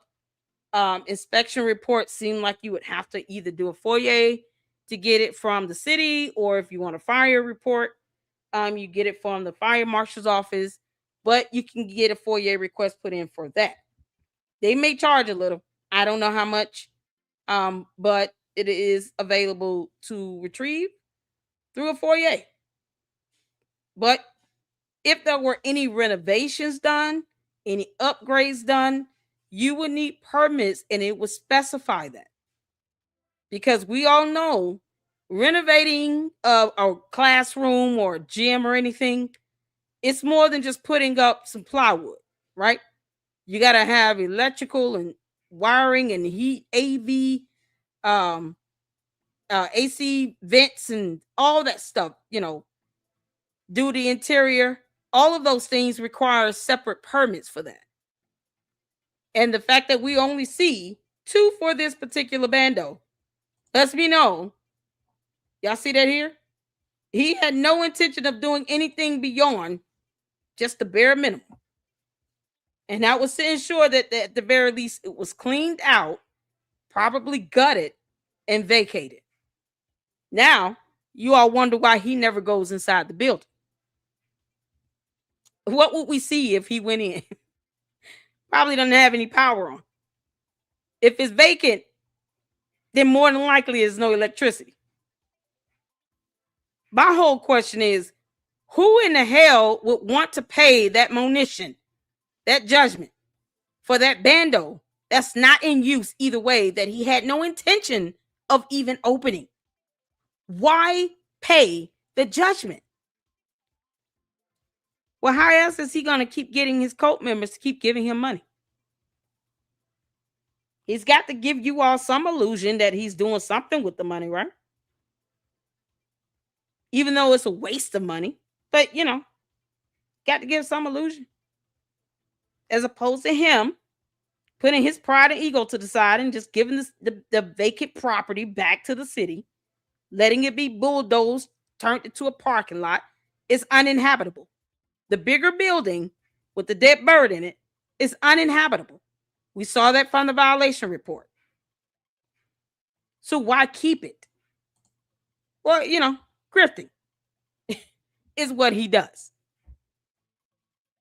This is the lie that Umar perpetuates and has been doing so for 15 years. And of course, he's not going to sit down and just repeat himself when he says, oh, I had no intentions of opening the bigger building, just a smaller one. Of course, he had no intentions of doing that, because why? He wants to pocket this money. That's how he is. It's called the scam. And you got people who are thinking about paying him $500 a month for their child to walk into the smaller bando, where that one will not pass inspection either. Crazy, ain't it? It's absolute madness. So, shout out to all of you all for tuning in. We got some more content videos to look at. I wanted to get to, let's see here. This one is next from Enterprise. Enterprise, shout out to you. Enterprise went back up here, you all, to tour, just to confirm once again, renovations are not damn complete. Because Umar, you lying Oompa Loompa, they're not. It's mighty funny how you can't manage to produce a receipt that you bought a building and K-12 management bought them. But yet you want people to think that you're doing something to open it. And you said, Umar, renovations are complete. Because you keep lying like hell. So let's check out. And make sure you guys go check out Enterprise. Show some love to Enterprise, please. Let me drop the video link in the chat. Show some love to Enterprise. Tomorrow, we're going to, when we go live tomorrow, Enterprise, I will drop the link for you to come up tomorrow. Only reason why I can't do the panel tonight, because I got to do another live, and I still got to get ready for work tomorrow. Y'all know how it is. It's crazy. So tomorrow, we will have a panel with Enterprise coming up and going over some information of what he has in the video here and give his thoughts on it. So it's going to be something else tomorrow, y'all. We're going to do a panel tomorrow. But I want you all to understand the lies that Umar perpetuates, he could care less.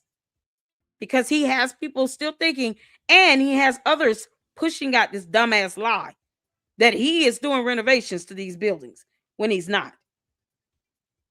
He has no intentions of opening the bigger building, the 610 building, where he owes 12 grand on vacant property registration fees.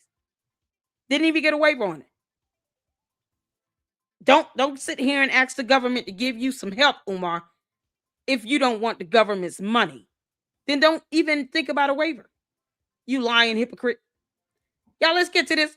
Hit the 4 when you can see and hear. Let's go.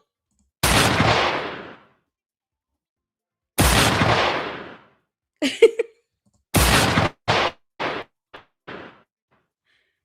job.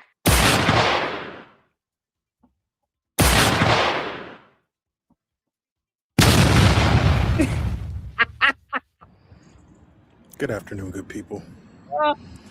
Enterprise Entertainment. Not back with another review. We back with another update. An update from Fraud DMG. Can't believe it.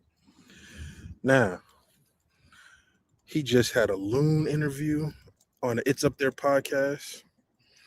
Father David had him on his podcast. And of course, the shameful, disgraceful podcast that he just did on the Breakfast Club. These 3 entities absolutely need to be ashamed of themselves for Black people. For saying that you want goodness for Black people, for saying that you want excellence for Black people, not promoting such a charlatan like this. And for people like Charlemagne, who wanted to ask softball questions, people like Loon, who wanted to ask softball questions, people like Father David, who wanted to act oblivious, like this dude is doing something for the conscious community, allow me to introduce y'all to what is really here in FDMG. Ooh, child. More trash. We have trash littered all over the ground. Oh my God. Do you see right there, Charlemagne? That's black mold. In case you don't understand, that is a bio and a health hazard, not only to adult human beings, but especially kids with compromised immune systems. See, we have unfinished outsides to buildings, storm drains not connected. This is crazy. We got trash littered on these streets. We won't even get to these other buildings. I'll just have... Y'all see that building over there? That's the 610 building. It's boarded up. It is absolutely vacant. It's boarded up. Who knows which rooms were affected by this fire, by the way? Because let's not forget that now. That building had a fire in it. And then he claimed it was water damage. So who knows which rooms were affected? The 4 rooms based on the permit that were cleaned up from the fire damage. We don't even know the 4 rooms. But you all see it's boarded up. So how was renovations completed? Because once again, Umar does not specify and say that he's only opening the smaller building. Because he knows people are going to ask, then why the hell are you asking us to fund the bigger building to be open? We're not giving you all this money if you're not going to open both for the buildings. Then he will really have to give an account for how he spent this money. And why would anyone pay the judgment from the writ of monitions on this 610 property when you all can see clearly it's boarded up? Why would the water be flowing? Water and sewage bill was included in the writ of monition. For what? This is absolutely asinine. And Umar is an idiot. Give it back to the city of Wilmington. Let them tear this shit down and use it for a parking lot. He could have a better use of a parking lot. And in that way, you know, if anything does happen where he converts the other smaller bando into a church, at least people will have somewhere to park. Because I highly doubt this becomes a school. I'm telling you right now, Umar, CPS and DFACS will be waiting at them damn doors. You should lose custody if you take your kids and drop them off in these bandos. Clips of photos of those. Crazy. We talking about the one that y'all keep promoting, that he keeps promoting, that he puts money into. Fresh trash out Hit here. that like button for me. While he's doing all these illustrious podcasts, you know, his 300 dates that he goes on every single year. Why are you not putting the people's money into the people's building, as you like to say? Same crack foundation, but renovations are complete. We're ready for inspection. The certificate of occupancy. And a blah, blah, Do blah. you see the mold creeping through the cracks of this? He said this school is excellent Charlemagne, condition. Envy, where are you at? They don't care. Look at that. I want to see you mugs send your kids here first. Look, He didn't even try to paint this, y'all. Look at his concrete missing, poles sticking out here. This whole block of concrete cement just missing here. Y'all know Charlemagne and DJ Envy will not be sending their kids anywhere near these bandos, right? They will not be bringing their kids to these bandos for an education. Plus, it will be unaccredited. So it won't mean anything either way. Umar might as well just do a daycare or a summer camp. He could just have this be like an aftercare program type thing. He keeps lying about it being a school, and he knows that he does not have the intelligence or the wherewithal to actually turn this into a feasible, accredited school. Then your kids end up behind because if they desire to even get an actual diploma, they're going to have to take classes in an accredited school. Or else you've wasted your kids' time, and I hope they grow up and be mad at you for the rest of their lives. It's a complete disservice. It's disingenuous. Your kids want to go to college, but you had them waste 3-4 years at FDMG in a bando that was not accredited. And for what? Because Umar Johnson? Your kids pay the price for that, not you as the parent. I tell my kids this all the time. Mommy graduated from high school a long time ago. I'm not helping you with your homework like that. If it's like algebra, trigonometry, nah, y'all gonna have to look that up. You got fractions or something, we can do that. Anything beyond that, nah. What y'all teach y'all today? I done already taken these classes. Mommy has graduated. Because I want them to be independent and learn how to get information and learn on their own. But they're going to schools that have an accreditation. These do not. And that is the worst thing you can do as a parent.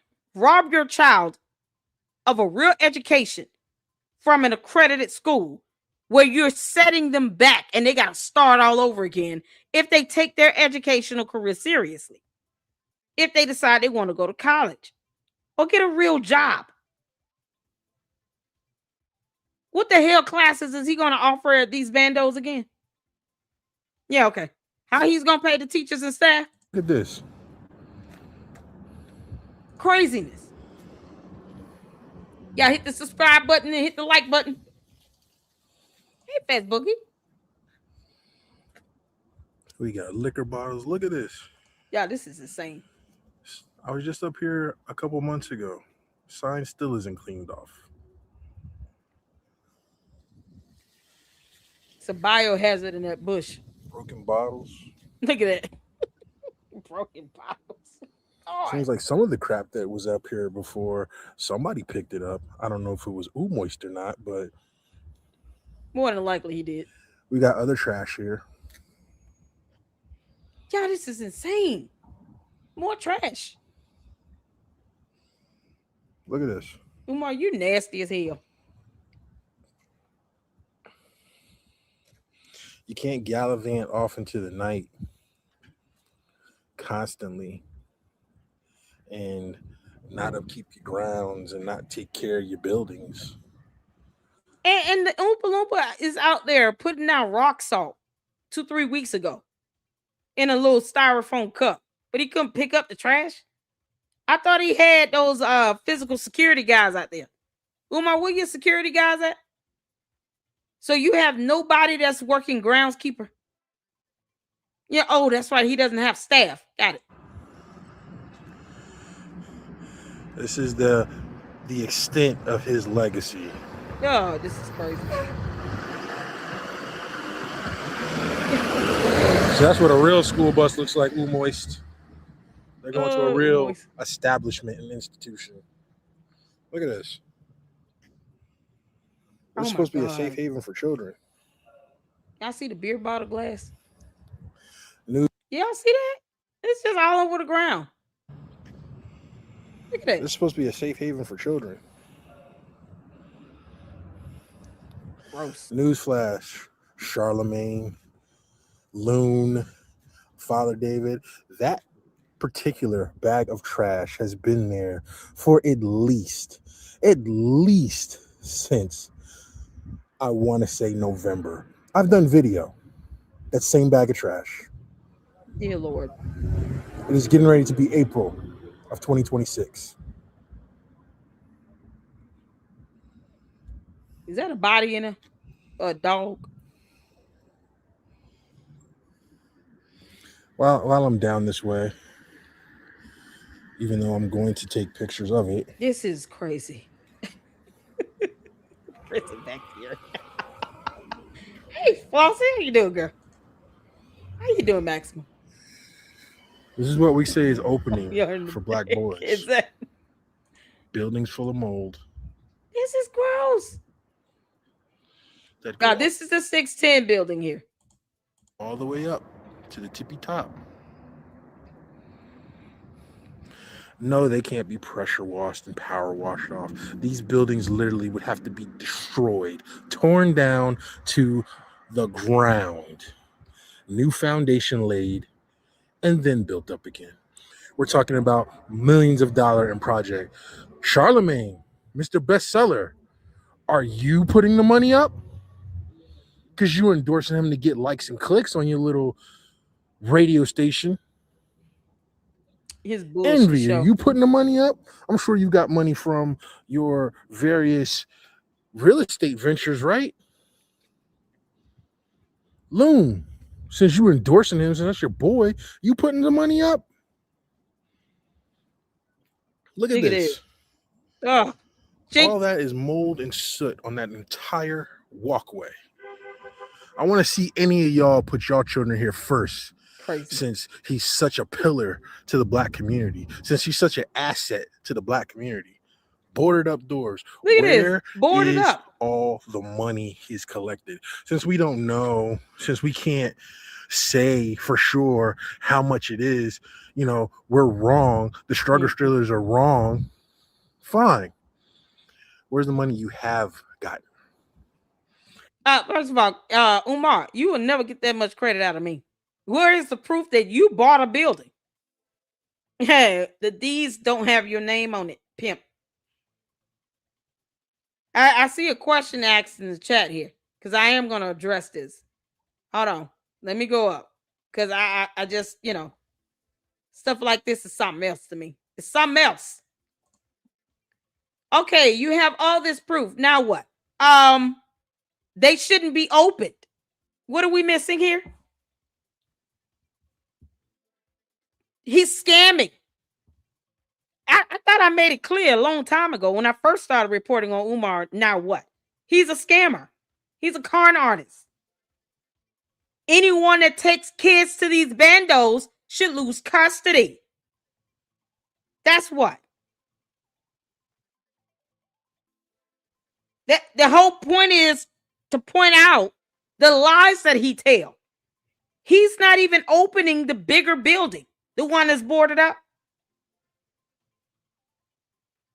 Now what? Why isn't the conscious community suing his ass again?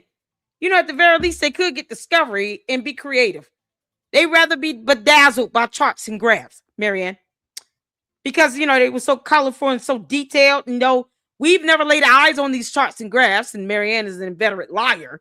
We can't even trust that. But they too scared to take his ass to court, though. You asking me now what? Why don't you ask the conscious community when the hell y'all gonna sue him? When are you all gonna stop kissing his ass? When are you all gonna stop letting him do what he wants to do? That's what. He's scamming people. He's lying to your face. And it doesn't even bother him. He's delusional. And he wants to put kids in these bandos. And if he doesn't get what he wants, he's threatened to try to do some sort of protest upon the city, to which I hope their response is, we have an army. National Guard, come on out. That's what. The hell he raising money for? That's what. Y'all trying to queen of YouTube today? Is that what we doing? Are we trying to queen of YouTube today? You didn't even change the sign on that one yet. But I forgot. This is the baby. There's something else, y'all. A legally mounted door. Painted for aesthetics. That added for aesthetics. And yet, your own address label is full of dirt and soot and can barely be seen.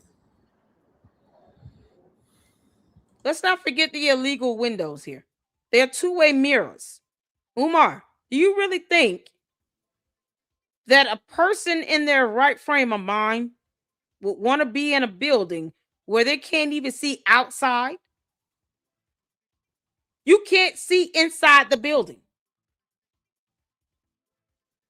And the kids inside wouldn't be able to see outside if it's a two-way mirror. Why you can't see inside the building? This is Umar now trying to open up some school where he called a cult leader a great man. What's the guy name? The one that is in prison for over 100 years. He thinks that guy is a great man. And he shouldn't be around children. Now you want Umar to be around children? Are you all sure you want Umar to be around your children? When he's sitting here calling a Malachi York, thank you, calling Malachi York a great man, and he's in prison for over 100 years, he pled guilty to essaying children as young as 5 years old. Umar called Malachi York a great man. And now he wants to open a school where you can't even see inside the damn building. And you got these dingy, dumbass women that think, oh, this is the best thing ever for black boys. But can't even tell you what he's doing with the money. No evidence that he even bought the bando. Keeps lying like hell about that. No proof that any renovations has been done. No inspections been done that's actually passed and cleared these bandos to open. The bigger one is vacated and it's not going to open. He said that himself. And you got someone that's willing to be this delusional in some alternate reality to be around young children, and you can't even see inside the damn building. That's some messed up nonsense. Now you see why I keep saying that these parents should lose custody. To his supporters, this is who you endorse. Crazy. To the podcasters that bring him on, this is who y'all big up. They don't care about stuff like this. They just care about views. Who y'all say that's not a scammer. Hit the like button. Who will sit across the street with this in the background talking about, Thank you, Maxim. York. Yeah. run your PayPal. Ciao.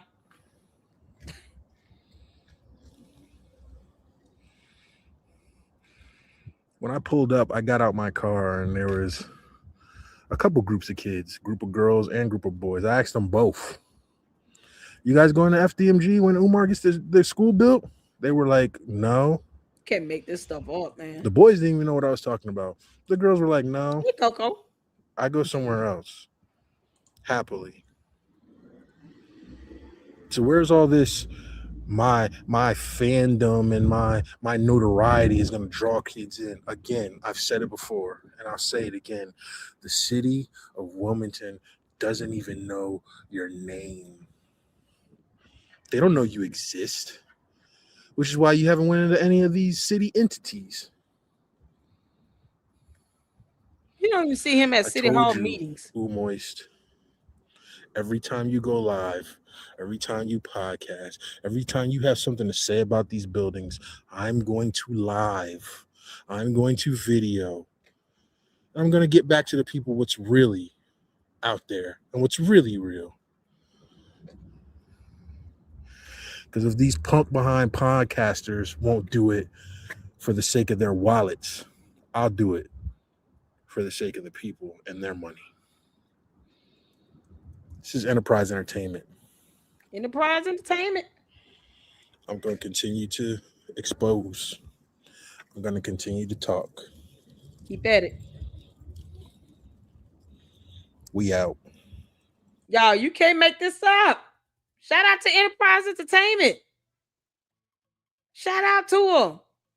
Yeah, this is so crazy. Just when you thought the that was awesome. And we'll go over and have him up tomorrow on the panel.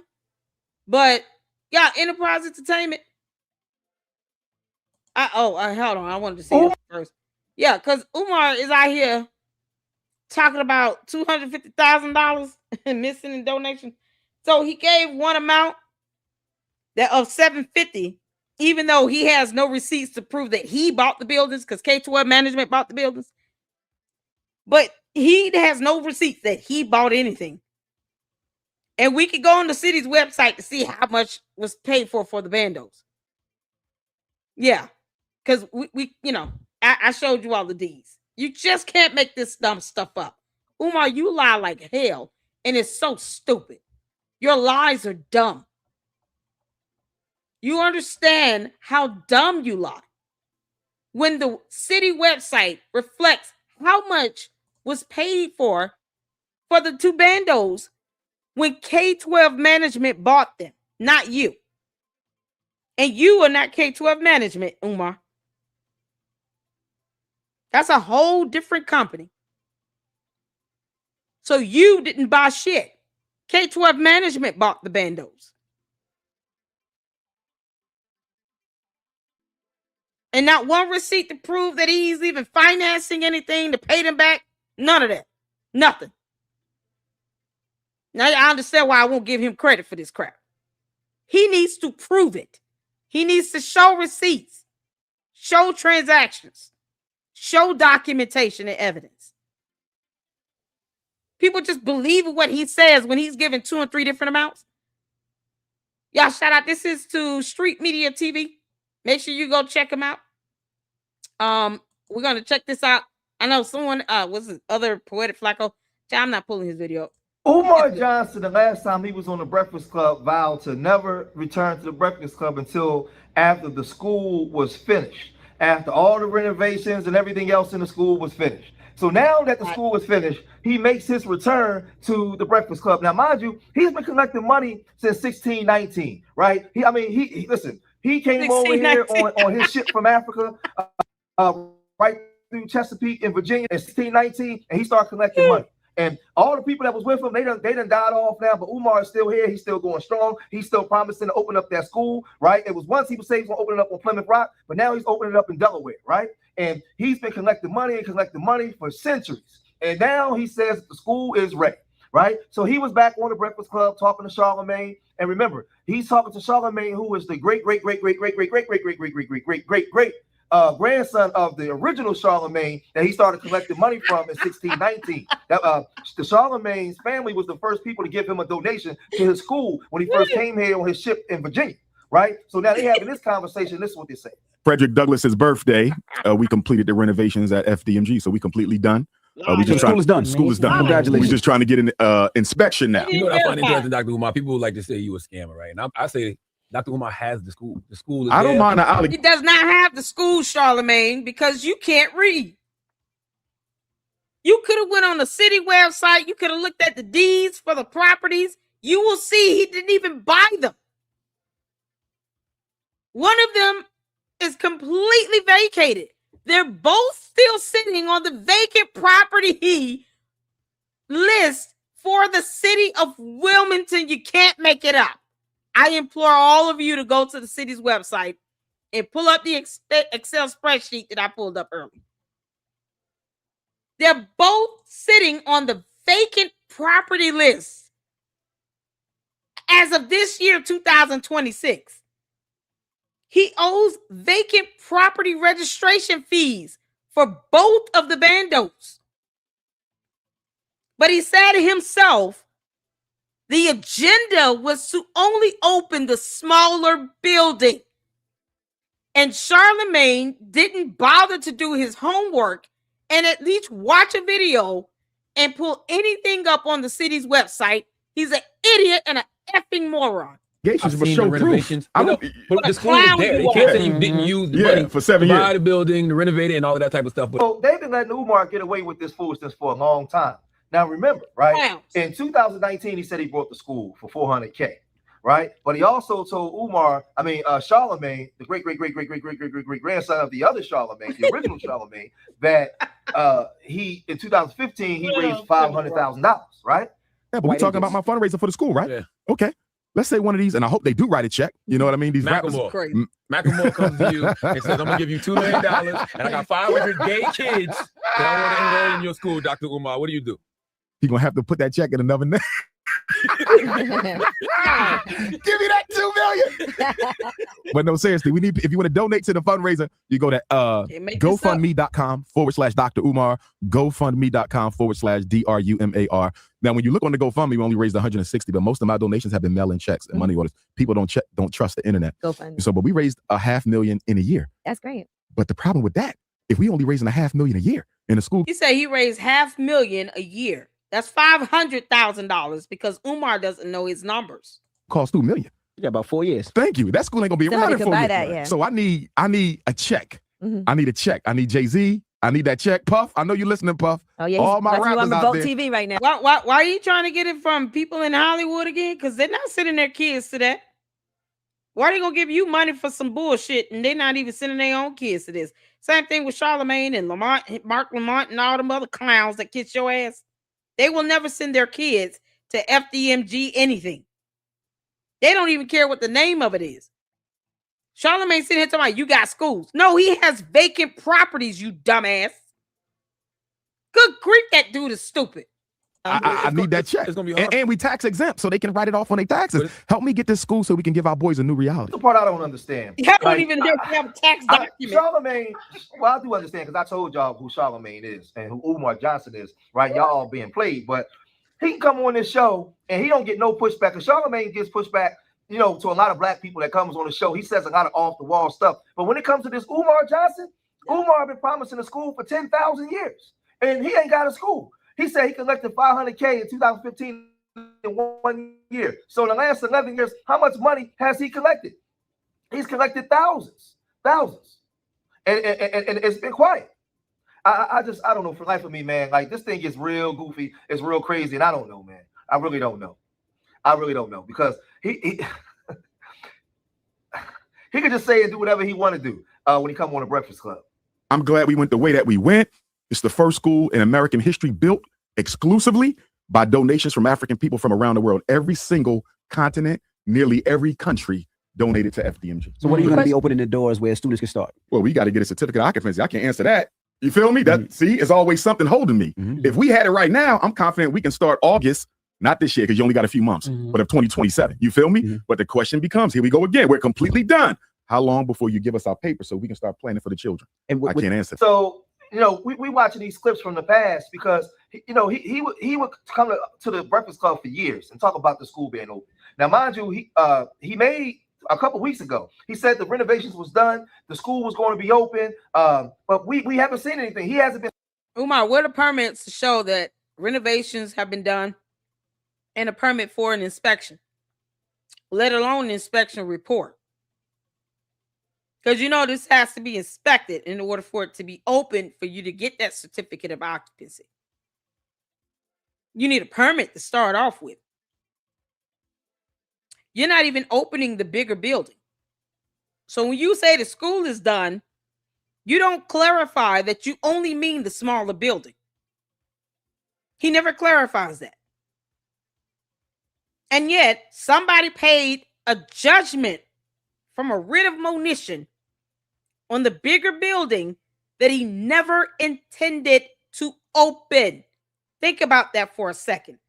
Thousands of dollars wasted, according to the court website, on a judgment being satisfied for the 610 building, the one with the dead bird, that he never intended to open. So Charlemagne, come again about what school he has when he never intended to open one of the buildings. He's not going to open it. So what you mean he's got schools? He has vacant properties to which he's paying fees for because they're vacant. Charlemagne is really stupid. He's a really dumb ass idiot. Standing outside the school or maybe inside the school where he's showing that they inspected everything. It's passed inspection. We got the money now. We're gonna open up the school. We can show you it's accredited. He hasn't shown any of this stuff, and they're not pushing back. They're not asking nothing. They're not asking him nothing. This guy could just come and go as he please. He could just do what he want to do. And like I said, there is absolutely no pushback from the Breakfast Club. Now, last time you were up here, we were talking about your school and the school that you opened. FDMG Academy. The Frederick Douglass Marcus Garvey Academy. It's a bittersweet report, brothers, because let me make it real simple so y'all can understand this. We have two schools, right? They look across the street at one another. The Marcus Garvey building is the elementary school, and the Frederick Douglass building is much larger. It's the high school. Now, we're focusing on the Garvey building right now, right? If you were to say, how soon can that building be ready? It can be ready in 3 weeks. We only have 3 weeks worth of repairs, 3 weeks worth of HVAC, 3 weeks worth of electric, 3 weeks worth of plumbing. So if, hypothetically speaking, if a black tradesman, a black HVACer said, I'm going to come volunteer, I'm going to fix the system, you have to pay for all of the materials, but I'm going to donate my time. If an electrician, if a plumber said, we're going to donate our time to fix the system, but you have to pay for all the material, the school would be up and running in 3 weeks. But see, here's the thing. When he's had people reach out to him that were contractors that wanted to help, he ghosted them all and ignored them because the grip is not getting the school open. The grip is in fundraising until Kingdom Come, lying about it being open. It won't even pass inspection. He ghosted someone that tried to give him free desk for the classrooms. Yeah, he ghosted that person. So what are kids going to sit at? I mean, they literally had the opportunity to get free desk. And he ghosted the individual that tried to give him free desk for the classrooms. Looked like enough desk to at least fill up 2 classrooms. But he ghosted that individual. He's had people offer him free property to build schools. And he ghosted these people. He blocked them. He doesn't deal with them. Look how bad he went in on Jamar. Jamar tried to help him, get him some support. And he just got mad, talking about, we got all of that. We just need the money because he just want money. That's how the grift goes on. This is the longest pyramid scheme ever for a dumb school that will never open. Because Bernie Madoff pulled off a long-ass Ponzi scheme, right? Umar's got the longest contribution scam ever. That's the grift. Let me have these people thinking that it's going to open and it's not going to open. Because he's already said, well, it's going to be something else. We got to get the inspection done. If we get the certificate of occupancy, we would have already been open. But, that's going to be another hurdle. He already knows it's going to be a hurdle because he knows it's not going to pass inspection. And then he knows that this scam is not self-sustaining. Like any other pyramid scheme, it's not self-sustaining. He has no revenue stream to ensure that teachers and staff are paid. No insurance on the buildings. So your kid go in there and break a leg or an arm. That's it. They just broke it today. Good luck to suing FDMG. They don't even have insurance. Good luck to your kid going in there and getting sick. They just gonna breathe in all that nonsense, and then what? If you work in there, allegedly, because it's not really a job. If you ain't paying, you can get paid. You volunteering. Good luck to that workers' comp, because you're not gonna have it, because they won't have insurance. You go in there and you get injured on the job. No, you ain't get no workers' comp. What's that? He doesn't even have active permits on file right now. And he's saying that work still needs to be done, even though, get this, work is already completed. Because he lies like hell. All we have. The problem is, Charlemagne and Envy, is I haven't come across Black folks who are willing to donate their time. That's one. So we have to raise enough money to pay market rate for those repairs. So the HVAC, the bills that I'm getting are ranging from $250 on up. The plumbing, the bills I'm getting are ranging from like $150 on up. You see, so we have to raise about $300,000 just to handle that. Where if we had some Black folk who was willing to donate their time, the school would be up and running in 3 weeks. If they change their perspective of how they look at this, right? Like you bought the building, but I would look at it like a startup. Outright, we own it, no mortgage. Yeah, I would look at it like it's a startup. And this is what they're in good shape. The schools are they're modern. They're not old. Own it. This was a charter school that was renovated at the tune of $13 million back in 2010. This is 2021. The school is only 10, 11 years old. They are modern. They're in good shape. The only thing the bigger bando that had the dead bird in it, yeah, no, that's vacated because he's never going to open it. It was never an intention to open it. And we have the violation report now where the option was to renovate it or to vacate it because it's uninhabitable. Uninhabitable. Umar, they're not inhabitable. It's so funny to me how he just ignores this like it never existed. They're not inhabitable. Not inhabitable. Because you just can't make this stuff up. Y'all see this? The violation must be corrected within the time period noted or the dwelling vacated. Because it's either need to be corrected or vacated. Requires that no owner or operator shall let to any person for human habitation, and no person shall occupy any dwelling or dwelling unit which has been condemned and placarded. You can't even put people in that damn bando, the 610 property. None of it. Just so y'all see this. $12,000 he owes. For a bando he doesn't even plan on opening. He said it himself. That must be vacated or corrected. He vacated it. Not fit for human habitation. What the hell are we talking about? You would think Charlemagne would be able to just do a FOIA request and get this information, right? Because, I mean, you know, he's supposed to be a reporter and all, or whatever the hell he considers himself to be. You can't make this stuff up. Umar is so full of shit, it's not even funny. And he wants to put kids in this bando. Keep this in mind. He wants to put kids in these bandos. Kids. At the mercy of their parents, who should lose custody if they drop their kids off at these buildings. I don't either one. Neither of them will pass inspection. The bigger one definitely will not. And he had no intentions of opening it. But he's out here fundraising as if he is going to open it. But he won't give anybody an expense report or show any receipts of how much it actually costs to renovate the smaller building, let alone tackle the bigger one. And you got this conscious community that doesn't even want to sue his ass. You know, because of reasons. No, let's just talk about it. And Umar will do the right thing. If we talk to him, he'll do the right thing then. The thing we have to do is the plumbing, the electric, and the HVAC. We don't have to do no new construction. It's only repair. And that's why it's so frustrating for me, because it's only 3 weeks worth of repairs, not a month, not a year, 3 weeks worth of repairs, and the school could be up and running. So if I were Mexican, the school be done.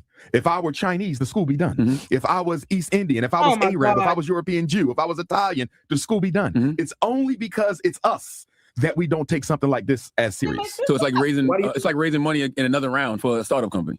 Raising the money in another round for like a startup Well, company. tell them what to send donations. Well, the donation should go to cash.me/FDMG school. Now, this is where it gets crazy because remember, in 2015, he came with this idea for the school, right? 6-7 years later, he's on there. He's blaming black people for the school not being up. He's calling out athletes, entertainers. He's saying that black HVAC companies are scamming. Nobody's nobody's helping him, right? This is what he's saying, and this is in 2021. Then turn around, he comes right back in 2022. Mind you, it's 2026 now. In 2022, he says that the school is finished, right? But the school was never finished. And even back then, they still was giving no pushback, even though he was collecting money since 2014-15, right? And we had already had a whole bunch of allegations back then, right? They still gave no pushback. He was blaming all these black people as to why the school wasn't open. But then in 2022, he was saying this. And first things first, man, congrats on the Frederick Douglass Marcus Garvey Academy. I've been paying attention. I see that you got the building. Yes, sir. You've been doing renovations on the building. I saw you put the HVAC in, all kind of other stuff. We're just about done. Electric is awaiting a permit. HVAC is awaiting controls. They're actually at the school right now. Plumbing is just about done. They got one more piece. Fire alarm is done. They got to check one more piece to that. The monitoring system is done. I'm hoping by the end of the calendar year, we can get our inspection and have a grand opening in February, hopefully. And you got to get accreditation too? Or? Nah, well, your accreditation comes from the state. Gotcha. So it's the state that gives you the license to operate. Mm-hmm. If you want accreditation beyond that, you can seek out professional accreditation bureaus, but that's not legally required. Man, why don't you talk about that more, Dr. Umar, especially being that they tried to clown you for so long about, not having the school? I don't mind that because if you know that your mission is genuine, it's no need to respond to the negativity because at some day, the fruit of your works will manifest. Ooh. You follow? Yeah, no, it will not manifest because he didn't even buy the bandos. And he's not even going to get these bandos accredited. So your child's education is going to be some bullshit. So my thing is, why argue when you know one day they're going to see the school? Now talk about the process, because it was a long process. It was a very long process. Trials and tribulations and hurdles. So yes, sir. Talk about that a little bit and what you had to get through and also getting funding. Yes, sir. We took our first donation in St. Louis 2014. We heard about the St. Paul's College, which was an HBCU closed in Virginia. Mm-hmm. They wanted $2 million, so we tried to raise it as quickly as we can. That was a bit ambitious. We didn't succeed. Mm-hmm. It was sold to an Asian company. Unfortunately, an HBCU sold to another race. I think it's a great disappointment for us as a people. So then we just started looking for a day school. So I went to Chicago, Detroit, Florida, Ohio, all over the country. I was just flying, looking for a school. Mm-hmm. And then in 2017, I was on LoopNet, which was my main source of new property. And I saw this campus in Wilmington, Delaware that I had heard about, but never had a chance to see. So I'm on my way to Nat Turner celebration, August 21st, 2017, the Great North American Eclipse. I stopped, I saw the campus. I said, this looks pretty nice. When I got back from Nat Turner, I had to go to Cuba first to get my IFA initiation. I practiced Yoruba spirituality. Came back from Cuba, and I got a chance to go into the school, and I saw it. I said, we want this school, but they wanted $2 million. We couldn't afford that. We only had $500,000. So the man said that he raised in his first year $500,000. But then in 2019, he had $500,000. But what about the whole 5 years of you collecting money? Whatever happened to all that money? How you only had this amount of money that you collected in that 5 years? Where was all the rest of the money? Yeah, y'all notice he blamed black people for not helping him open up this school for free because he want everybody to do it for free. He want people to give him free resources, all the money, free time, free labor, free everything. And yet he can't come up with a financial plan to generate revenue, a curriculum, a website, a nutrition plan, transportation. He can't come up with shit because he's an idiot. He's an idiot. When Leonard Honor was showing that you raised damn near over $2 million, right? Over a long period of time. Like, where the rest of that money? So we already could see that he was misappropriating funds. I had a chance to go into the school, and I saw it. I said, we want this school, but they wanted $2 million. We couldn't afford that. We only had $500,000. Mm-hmm. So I negotiated with them from August. Who negotiated, Umar? You didn't buy shit. K12 management bought it. Who negotiated? Who negotiated, Umar? Who negotiated? I'm curious to know, what did you negotiate, Umar? Because you didn't buy anything. Who negotiated?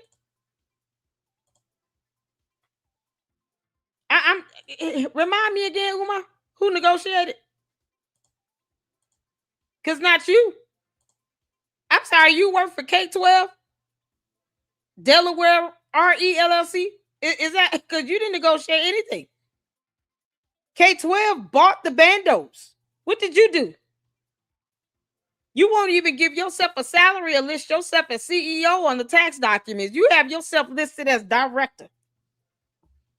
What did you do? When you don't buy anything, Umar, you don't have any say-so over nothing. You're not smart enough to negotiate. And the purchase price for the bandos is on the city's website. It's not even hard to look that up. Because, Umar, only your cult members fail to read and comprehend and understand. They're the ones with the limited vocabulary.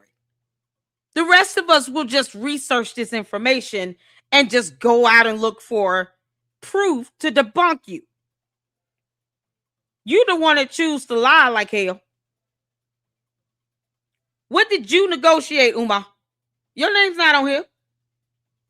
Nope. You had nothing to do with this. They didn't need your help at all. I don't see Umar Johnson name nowhere on here next to Marcus Garvey, Frederick Douglass. I don't see his name after the ink. I don't see Umar Johnson at all. Jermaine Shoemake, Oompa Loompa, Squarehead, Lil Debbie, nothing. I don't see your name nowhere. What you negotiate? You blaming black people for not giving you free handouts and a bunch of money. You can't even get your so-called friends on the Breakfast Club to give you money. You dumb Oompa Loompa. Charlamagne gave you a check after you did this interview. Looking like a lemon head. Did Charlamagne give you a check, Umar, after you got done with that interview to go towards FDMG? Maybe he gave you the $500,000 you need to do whatever. That's a lot of business to Cinnabons. Maybe Charlamagne gave him a check and we don't know it. Of 17 until February of 19, and they finally decided to sell us the building for the money that we had. So everyone listening, make sure you donate. Go to my website, drumarjohnson.com. Go to your Cash App and donate. $FDMG School. I repeat, $FDMG School on the Cash App. We need $1 million to restore the whole campus. I'm glad that happened because I remember people was giving you so much flack. It was like, Dr. Umar collected all this money. The school never manifested. So I'm glad that you. Well, the interesting thing about that is $750,000, and y'all know this, is not a lot of money for a commercial property. $750,000 for purchase a school. Yeah, for a school. He said 500,000. Now he's saying 750,000 because Umar failed math. Yeah. You understand? Yeah. The interesting thing about that is $750,000, and y'all know this, is not a lot of money for a commercial property. $750,000 to purchase a school. Yeah. For a school. Yeah. You understand? Yeah. And I got a chance to go into the school, and I saw it. I said, we want this school, but they wanted $2 million. We couldn't afford that. We only had $500,000. So I negotiated with them from August of 17 until February of 19, and they finally decided to sell us the building for the money that we had. Well, first it was $500K, then it turned into $750. So what happened to the other $250,000? Like, if you listen, you first he said they raised $500K. Then he said they bought the building for $400K, but he raised $500K, right? But then at the end he's saying it's $750K. So which one is it, man? Umar, we just listen, man. Listen, when it comes to our community, man, and you want to raise money, right? You got to have your business people. We need to see Umar Johnson's team. Who are the people that he has responsible for handling the business side, right? He's a teacher. None. He has no one handling anything. Umar knows he's scamming. You don't bring people in to help you with the scam like that. You don't want other people to get too close because then they'll figure out, oh, this dude's scamming like hell. He already said he wasn't going to open the bigger bando, so what he need all this money for? Once again, we can go on the city website to see how much K-12 purchased the bandos for. That's on the City of Wilmington's website. It's not even hard to figure out how much they paid for the bandos, and it was well over $1 million. So once again, he didn't negotiate a damn thing. He bought nothing. K-12 bought the bandos, and each bando was well over $1 million. He didn't buy shit. He has no proof that he's paid any money towards it. Where the receipts at, Umar? I would love to see the receipts of transactions where you've made payments on any bando for any reason.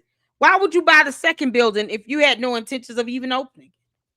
Now you're just wasting money on it. Somebody spent 17 grand on a judgment for writ of monition for the 610 building, the one with the dead bird in it, for you to still not open it because you've already said you're not opening it. So why even have that in your possession? Give it back to the city of Wilmington. No, the lie is, let me keep raising money as if I'm going to open it. I just want these, dumb black people that I keep getting money from to keep hope alive. And, because reasons and blah, blah, blah. And he's being positive and yada, yada, yada. Has his degrees in teaching, not business. Who's running the administration? Who's running the business side of the school? Because it damn sure can't be him. Right? It damn sure can't be him. That school may never open up, man. Listen, we want to know where that other 250K at, Umar. Where is it? Right? Because you said it was $500,000. Then you said it was 250K. Then they say you raised $1.8 million. Some saying you raised well over $2 million. And the Breakfast Club is giving absolutely no pushback. And yet and still, the school has still not opened. Right? But y'all gotta let me know what y'all think when it comes to this, man. If you made it this far in the video, hit that like button, subscribe to Street Media TV, leave your comments in the comment section. Remember, I love y'all. Till the next time, peace. Y'all, just when you thought the lies about the fake check was this is Make a Change video about Marianne and this fake ass check because we need to laugh. I've done a lot of explaining with documentation and Excel spreadsheets and deeds. Now we gotta have a good laugh. Marianne, you're up. done. Marianne Lorient presented another check. Marianne Lorient uploaded a new video apologizing to her audience and showing a different check. She said that this is the check that should have been circulated on YouTube. I also want to publicly apologize for the choices that I made at a time when I should have fall back and do what was right. I exercised poor judgment. I sincerely apologize for that.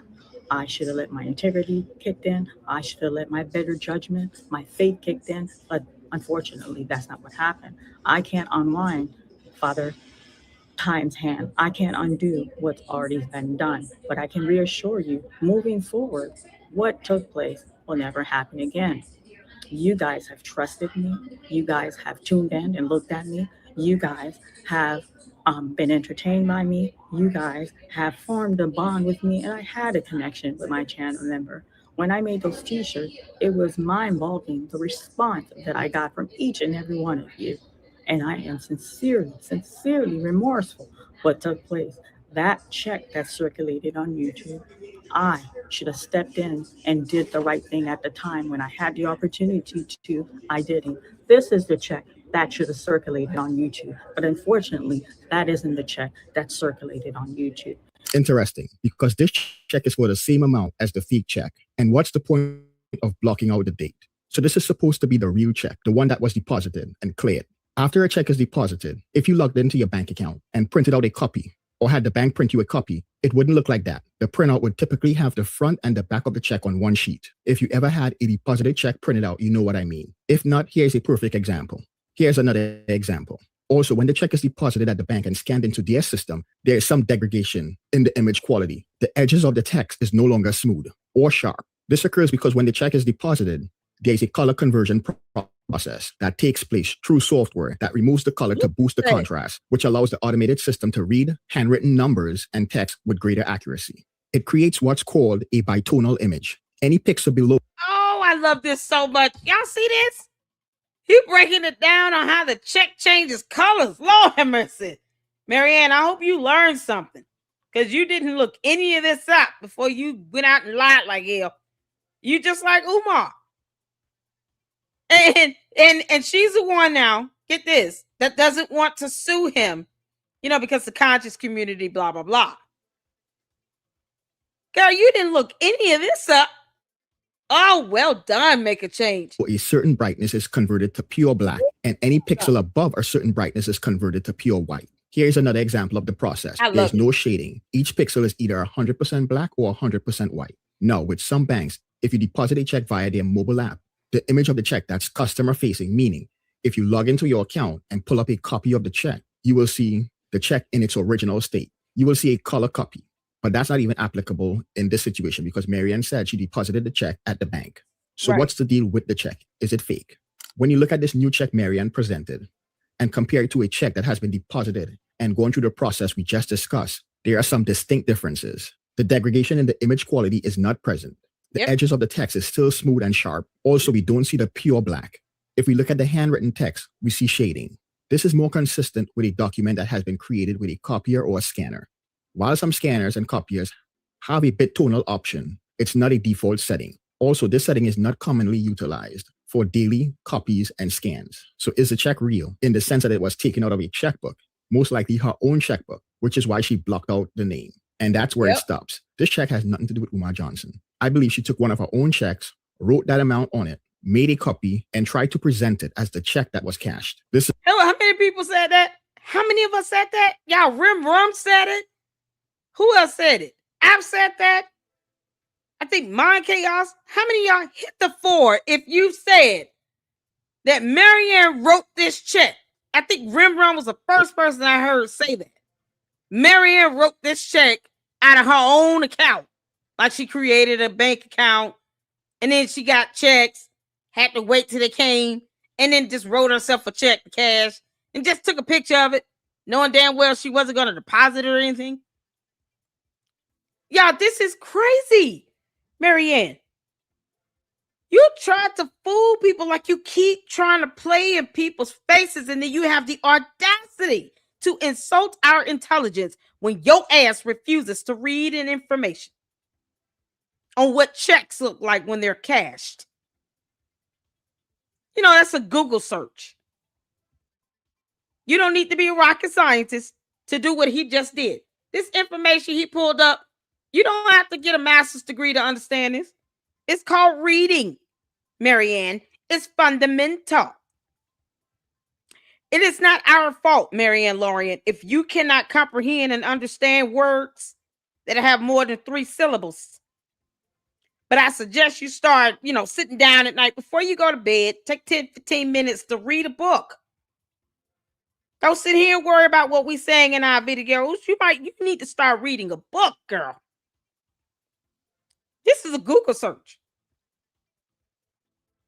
Y'all hit the phone. So many people have said flat out, this woman took a check and wrote it out to herself. Shout out to Rim. He was the first one that said that I heard say that. Rim. Because you can't make this up. And because she thinks that no one knows how check accounts work or checks. She don't know that we know how checks look when they're cashed and deposited. Did y'all notice the transaction details on the front of the check? Because I had a comment about that. I showed a photo of what a check looks like cash with transaction details on the front. People thought I was playing around. It's, once again, Google. For goodness sake, we have information at our fingertips. Google. I didn't have to make that crap up. A certain brightness is converted to pure black, and any pixel above a certain brightness is converted to pure white. Here's another example of the process. There is no shading. Each pixel is either 100% black or 100% white. Now, with some banks, if you deposit a check via their mobile app, the image of the check that's customer facing, meaning if you log into your account and pull up a copy of the check, you will see the check in its original state. You will see a color copy. But that's not even applicable in this situation because Marianne said she deposited the check at the bank. So what's the deal with the check? Is it fake? When you look at this new check Marianne presented and compare it to a check that has been deposited and gone through the process we just discussed, there are some distinct differences. The degradation in the image quality is not present. The edges of the text is still smooth and sharp. Also, we don't see the pure black. If we look at the handwritten text, we see shading. This is more consistent with a document that has been created with a copier or a scanner. While some scanners and copiers have a bit tonal option, it's not a default setting. Also, this setting is not commonly utilized for daily copies and scans. So is the check real in the sense that it was taken out of a checkbook? Most likely her own checkbook, which is why she blocked out the name. And that's where it stops. This check has nothing to do with Umar Johnson. I believe she took one of her own checks, wrote that amount on it, made a copy, and tried to present it as the check that was cashed. This is crazy. This is going to be my last video on this check issue. Also, and my advice to Marianne is to just let the check thing go. Everyone knows what's up, and so do you. At this point, there is no need to continue the lies. Yo. Hi guys, Marianne here. I am building a winery. And my shout out to Coco, y'all. This is a Coco video. Oh my God. I'm just here for the laugh of it all. She actually went here and did. Marianne, you want to talk about, us doing videos and content and all this. This is your content. Your whole pivot was piss poor. And what do? You revert back to your favorite hobby and pastime, drinking.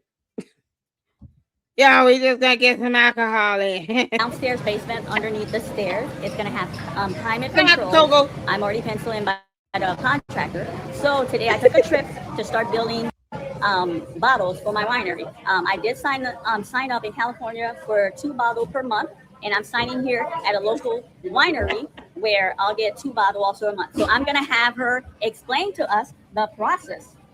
Hello. Hi, how are you? Good. Welcome Thank you. Can you explain the process? I'm a content creator to my viewer about signing up for the winery. Absolutely. Okay, I'll make sure I get everything. I don't know. We have 3 different memberships here. We have 1 bottle, 2 bottle, or 3 bottle memberships. 1 bottle, 2 bottle, 3 bottle membership. Okay. We can do them in sweet wine clubs or a variety wine club that covers all of the wines that we have here. Okay. I'm a really sweet wine drinker.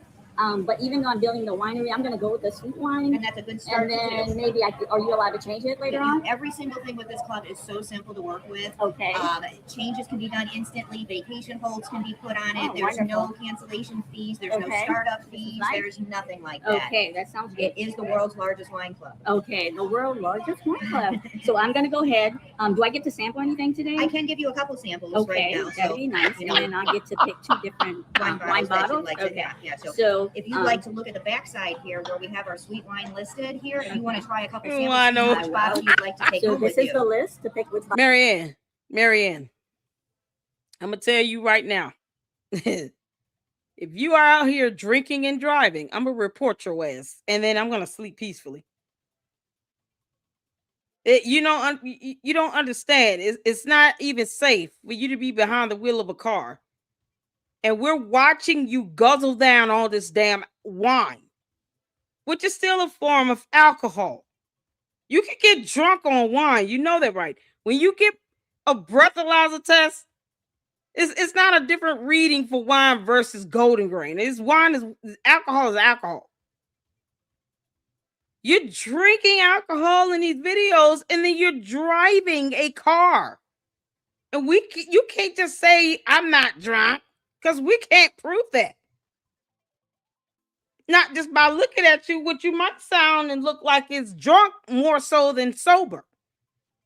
But then you have the audacity to get behind the wheel of a car and brag about driving. Just tell us you're getting an Uber. How to take home and a different flavor. So while she pours, I'll fill out the application. Oh, I'll help the children. While she pours and prepare my card for me. Oh, and then I'll give her payment. Matter of fact, let me give you that. Let me give her payment.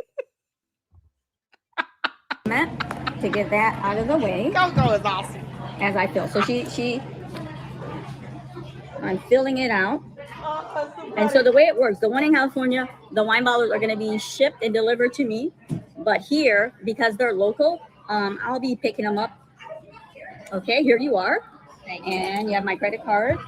And then she's going to give me, thank you. I have some blood orange pineapple. Okay, and what is this? This is my card? That is your She card. just gave me my card. This is my wine card. Oh my so every God. time I pick up a bottle, I present this card. Every time you spend $1 here, you present that card. Okay. So because you'll get points on the card, and so once you spend $350, you'll get a $25 gift card. Oh, nice. Okay. All right. And she's giving me. Mary, why do we care about this? Because wine doesn't pay my rent. When you gonna give me a cash app? Is that because I need my rent paid? Fine, Marianne, you pay it. Send me a couple $1,000. You got $68,600. You can spend money on wine and you can't leave a super chat. Girl, if you don't kick rocks.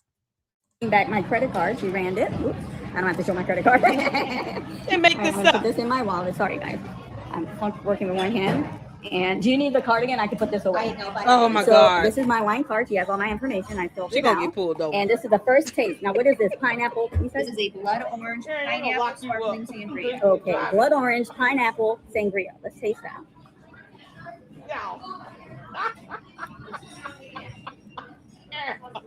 I like it, but it's not super sweet. It's not super sweet. Yeah. So the next one, give me a super sweet one.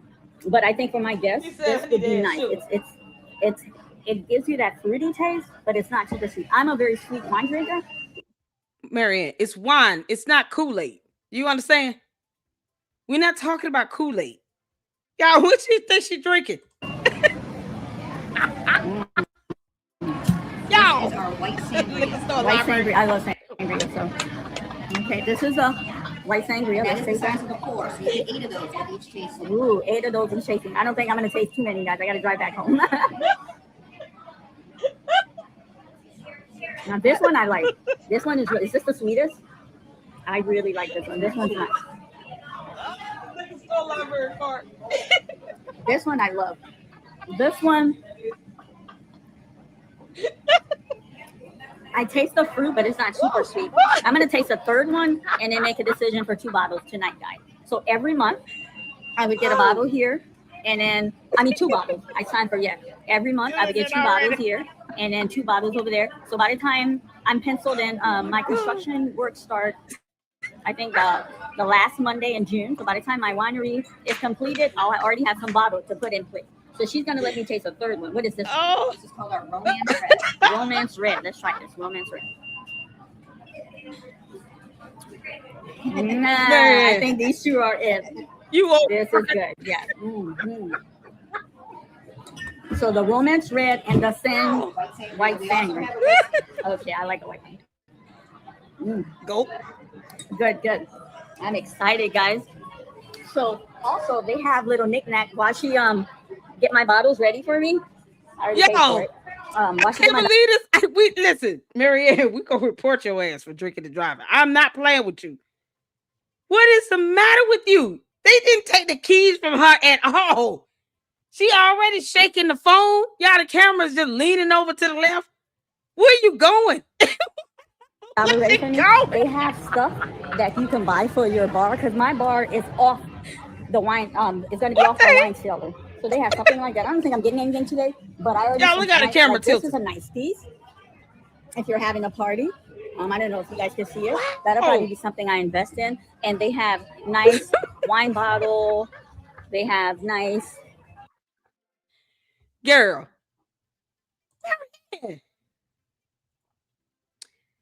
Girl. Hold on, y'all. It's like, can y'all still see and hear me? Y'all, they gonna give up breathalyzer. Oh, come on. They have nice liquor bottle. I don't do liquor, but they have like a lot of nice thing to add to your bar room. They got some of these for snacks, which is nice. I don't know if you guys can see it. So I would get a couple stuff from them to place. Anyway, so she's getting my bottles. She's put them in a bag, and I'll show you guys how the presentation it's done. But this one is really good. I love it. Look at her taking it to the head. I'm a wine lover, but I'm really a sweet. So this is the first one. Marianne loves 1 herself. 2 Umar Johnson. 3 wine.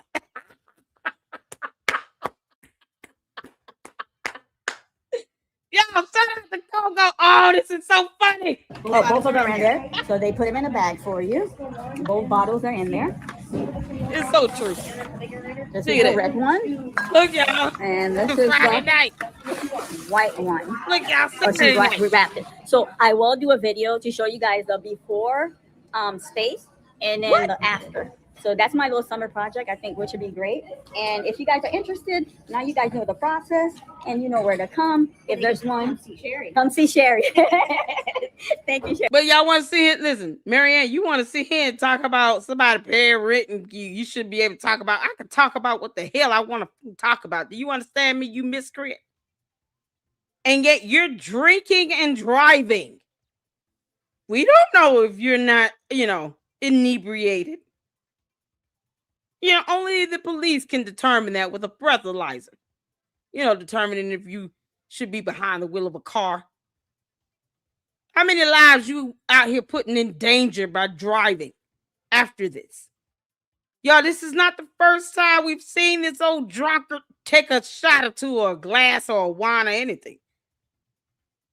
Then she go to a restaurant just week before last, drinking, guzzling it down.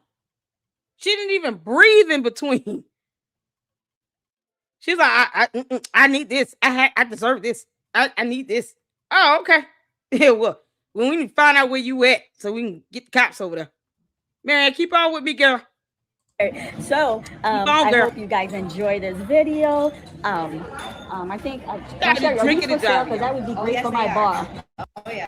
So this is they're full too. This would be something I would invest. I don't know if you guys this is so crazy to put for my bar. My bar sits exactly next to the where I'm gonna make the winery. So my basement is finished, it's complete, and I do have a certain storage area. I have the bar space, I have the theater room, family room, dining room, a full dining room, and the guest room with a finished bathroom.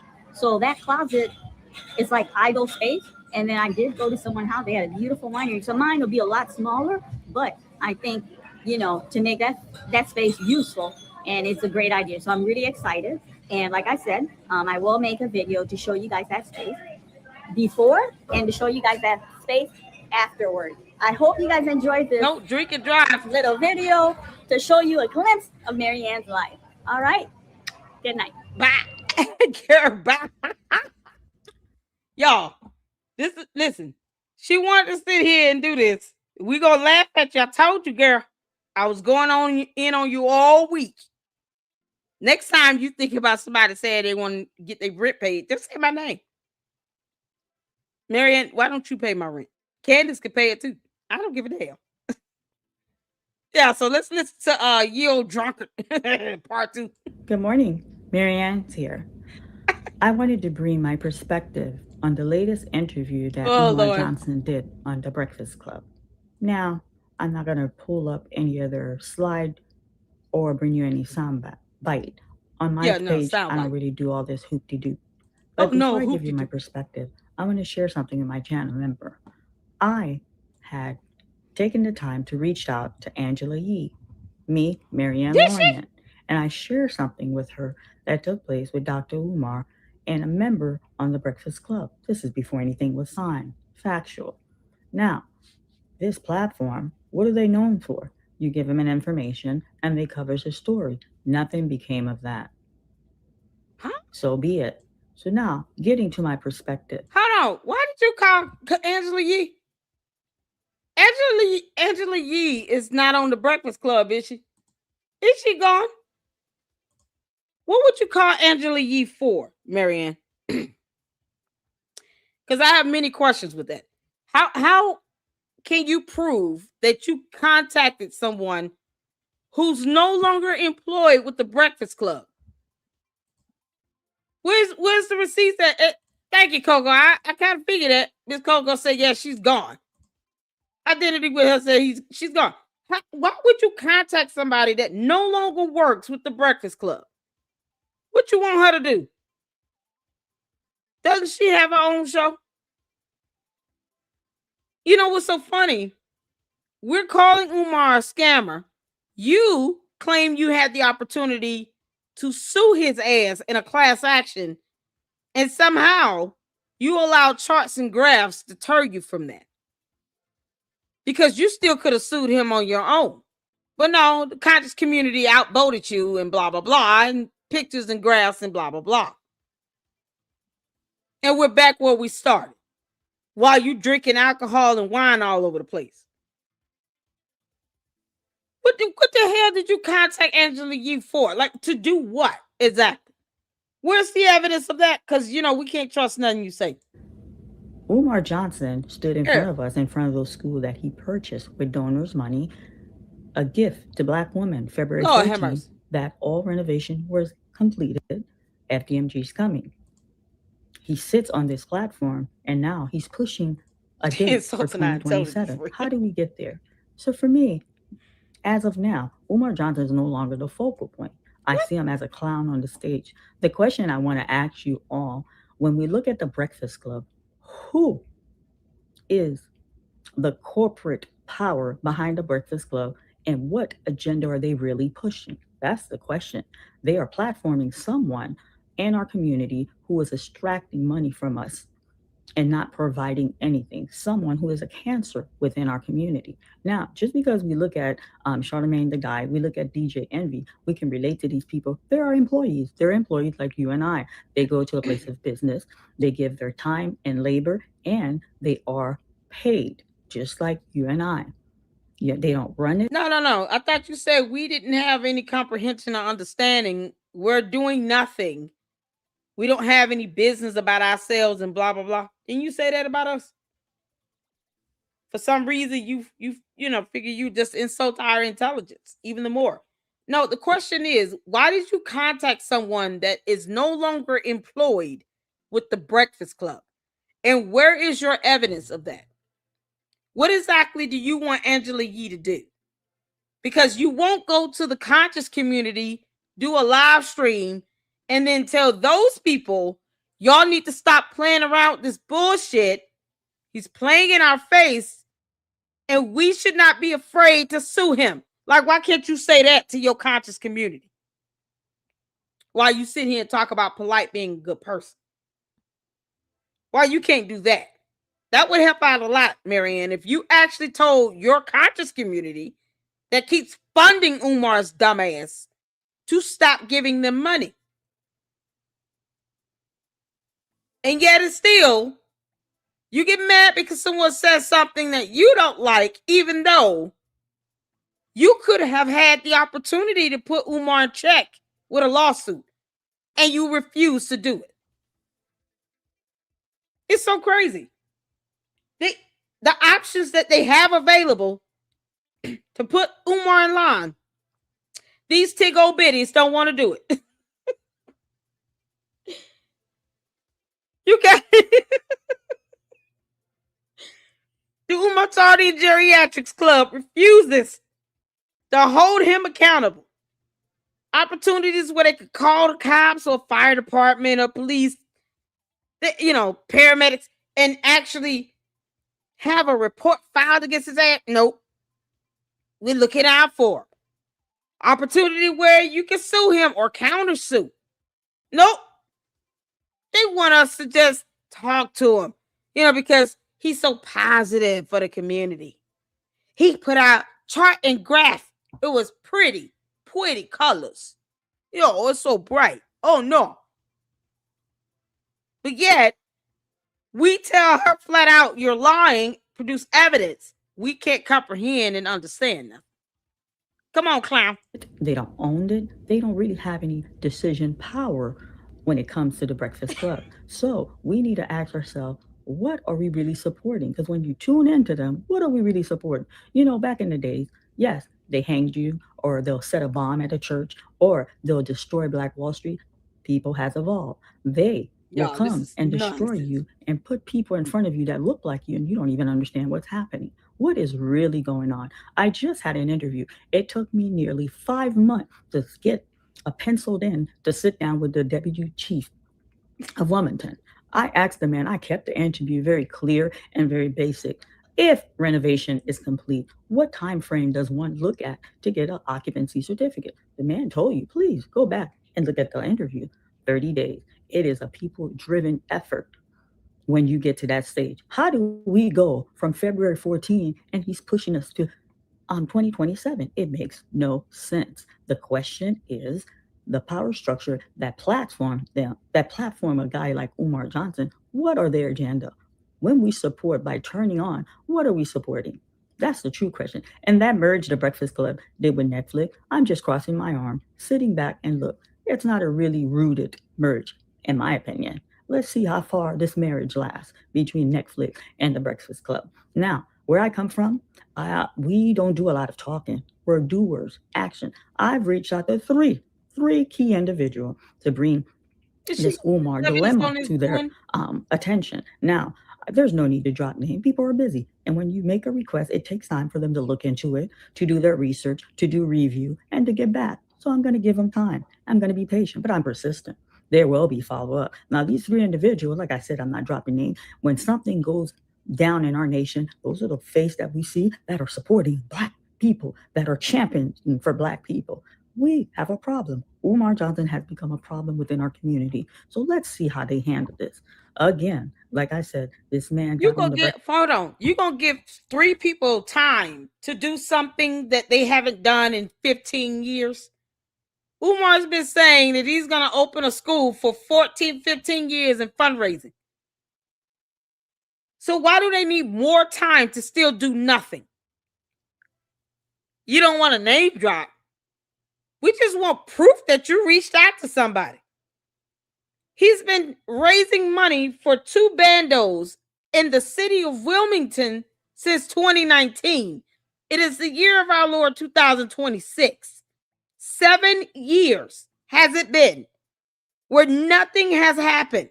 And you're going to give people more time to still do nothing? What the F? Do you understand what she's saying here? I'm going to give these people time to still keep ignoring his ass and do nothing about it. Because that's what they've been doing for 7 years.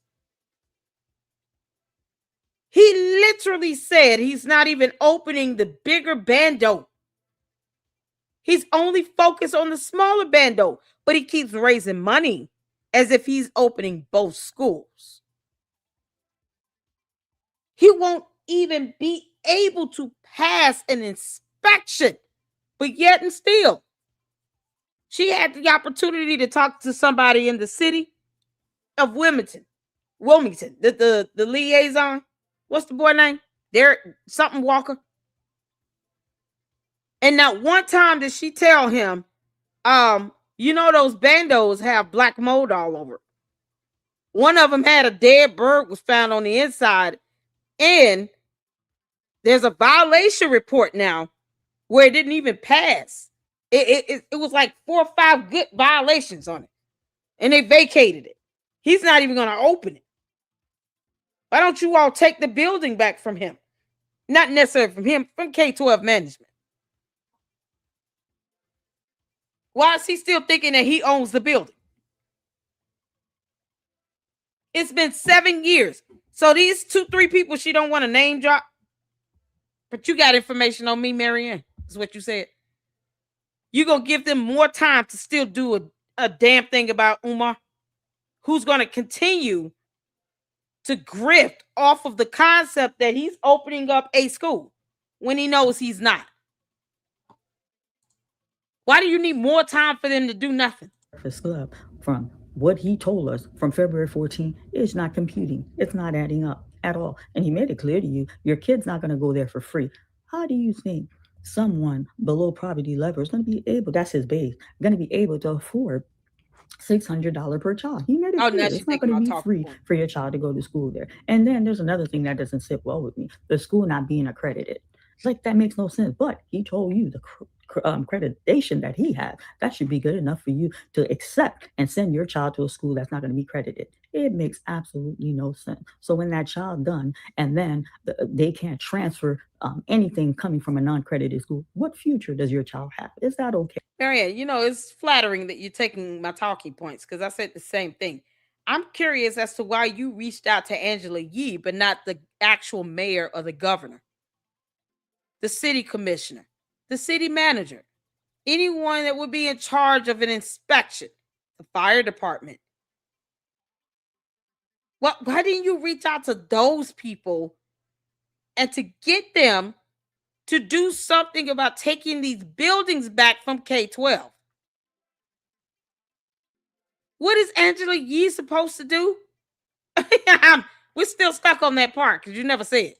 What is the agenda of those who platform him, of Lord, now those it's who push him? Now, the Breakfast Club have encouraged our community to give this man money. The Breakfast Club have platformed this man. All of those who are participants need to be held accountable as well. Period. Point blank. No if or buts about the situation. And to the conscious community, I'm not a leader in the community. I don't own the community. I don't control what these people do in the community. But I think it's time, those who are in leadership position in the conscious community, it's time for a table round, people to sit together, and a collective decision need to be made where he won't be platformed anywhere in the community, where he'll be cut off, because I really believe the community has given him coverage, has given him as a form of buffer. And you know what? The community is guilty as well. I, as an activist, I, as a concerned citizen, I'm going to tell you, please refrain from giving this man a penny. Because this is ridiculous. This makes absolutely no sense. He came in front of us. He told us February 14th, all renovation is complete. FDMG is coming. Now he goes on a big platform and he's talking about 2027. What does that mean? Does that make sense to any of us? Listen, we don't need to have all the credential Umar Johnson have. We don't need PhD. We don't need a master. We don't need a bachelor. You don't need an associate. You don't even need a high school diploma to figure this is baloney, family. Absolutely, completely baloney. What is really going on here? That's the question. And You can't again, make this like stuff I up. said, when I share with Angela Yee what I share, I did not stutter. I did not choose my word carefully. I didn't dance around. I was crystal clear. And what I share with that woman. What? Okay, why don't you play that video of you sharing whatever you shared with Angela Yee? Why don't you show the email? Why don't you show proof that you even talked with this woman? And you do know she's no longer with the Breakfast Club. What? God. Oh, y'all. So Marianne just decided to do a video and reiterate my talking points. But even though I can't comprehend anything and I can't pay my rent, you can make this out. And that's on recording. And Marianne, I'm going to charge your like ass. I said, at the time when I took the liberty to reaching out, this is before anything was signed. So the question is now, all of those who support him and give him a platform need to be held accountable as well. Please be mindful who we support. Just because they put someone that looks like you, just because they bring you someone that looks like you, that doesn't mean these people's agenda are in the best interest of your community. Umar Johnson is a problem in our community. Umar Johnson has become a cancer in our community. This man has taken a lot of money from our community and continues to solicitate money from our community. And then it's really, really making my mind think. There's a issue that came with some money regarding me. When I go to the authority, they're redirecting me to civil case. Oh, we're looking into this. We're doing our own thing. But this part, you have to go to civil court. Makes no sense. Makes no sense. We are at the bottom of the barrel. And it shows you when your community is not being protected, we need to come together collectively. Lord have mercy. Heat is a problem. And like I said, those three key people that I've reached out to, I'm going to give time. I am patient. But I could guarantee you, channel member, I will follow up. I'm a type of person, I'm persistent. Indeed, I am. Indeed, I am. And like I said, I didn't bring you no clip from the Breakfast Club. I didn't bring you no soundbite. I don't need to bring all of that to give you what I need to give you. But Marianne, how dare you sit here and try to make it seem like those who did somehow can't give us information? You taking my talking points. I should be charging your ass per word per minute. Literally. You're literally taking my talking points, girl. Even some of the terminology I use, buffoonery, mind-boggling with an L in it. You can't make this stop. Oh, Lord have mercy. Jesus. Marianne, come on, just get through. Again, be mindful of who you support. Be mindful to think on a deeper level. What is the agenda of pushing this man and protecting this man? He's no longer a focal point for me. He's a clown on the stage performing. Umar Johnson is a joke. That's exactly what he is. Please refrain from giving this man even a red cent. He does not deserve a penny from our community. And when you get a chance, go back and listen to the interview I did with the deputy. The man broke down to you in layman's terms, the procedure of obtaining an occupancy certificate. He broke down the time frame when renovations completed, how quickly to get the certificate to move forward. Everything he broke down to you, this man, Umar Johnson, has not put in place. He's playing in our face. What is the true agenda behind all of this? That's the true question. Marianne Lorient, thank you. And that is my perspective on this latest interview that he did on the Breakfast Club. Girl. Marianne, girl. Oh, child, you can't make this stuff up. Yeah, she watches me all the time, Josephine, honey. She watches me all the time. That's why she thought she was saying something. She was saying, you can't talk about it. Umar, Candace is a homeowner. I hope so. She's got $244 million. Marianne, you've got $68,000. You care to throw $2,000 my way? You're not paying my rent, you say? Oh, no. What the hell? Oh, no. Yo, this lady bad, she crazy. Oh man, we gotta end this out right. Artiste did a video, y'all. Listen here. Oh, can I share this? Hold on. Y'all, don't mess with the LLC. This is gonna be fire. I have been waiting for this. They tripping. Shout out to Artiste. Shout out to my moms here. Thank y'all so much for holding me down and having my back. We're going to check this out. And we're going to end this out right. And tomorrow we'll be back at it. And we'll have up Enterprise Entertainment so he can give his thoughts on the newest tour that he's done on the bandos. I mean, this is, y'all, it's crazy how this idiot is still out here so easily being deceptive. And people are like, oh, you guys are just talking bad about Umar. How dare you be so negative? How dare you be so gullible? Watch out. I want to make sure you guys can hear this before we get to it. Can y'all hear that? Oh, no, they didn't. You picked the wrong one. Hit the phone. You hear that? two's a menace. You definitely don't want none.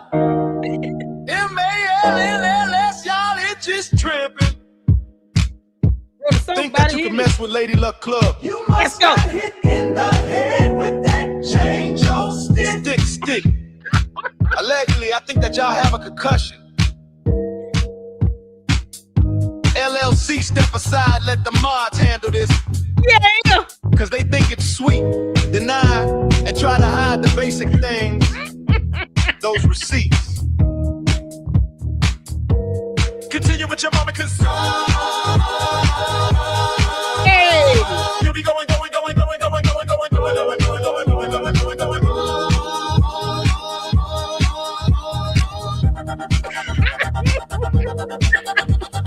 Picking from the bushes to see when LLC comes on.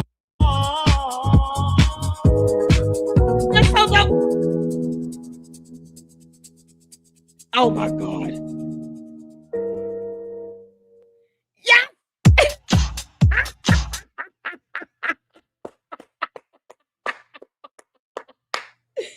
Thank you, Auntie. Y'all, we got a whole new theme song. Now I got to make sure I put this on StreamYard. And then we can have that as one of our intros. Oh my God. Thank you so much, Artiste. That warms my heart to know that you guys think of me and you're creating songs. Thank you so much. Y'all, we already got, listen, Kogo did the video. Pull this up. Kogo did a video to my baby Marianne meet me outside. You guys are awesome. I love it. Thank you so much. Y'all, this is so good. Then we got Kogo here with the meet me outside. Y'all look out so well for me. I appreciate this. Y'all listen here. Marianne. Talk about my daddy. Meet me outside. LLC. I'm here with Umar, and you're going to learn to keep my daddy's name out your mouth.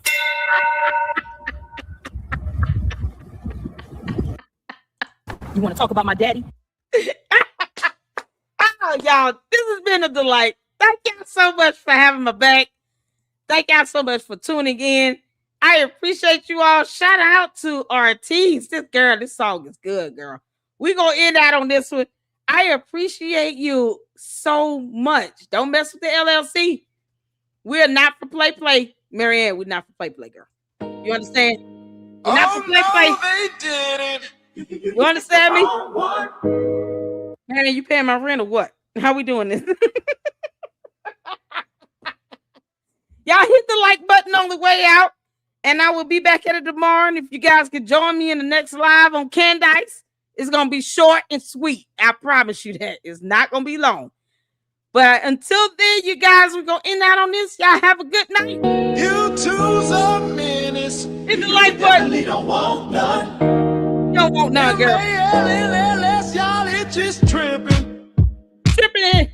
think that you can mess with Lady Luck Club. You must got hit in the head with that change your stick. Stick. Allegedly, I think that y'all have a concussion.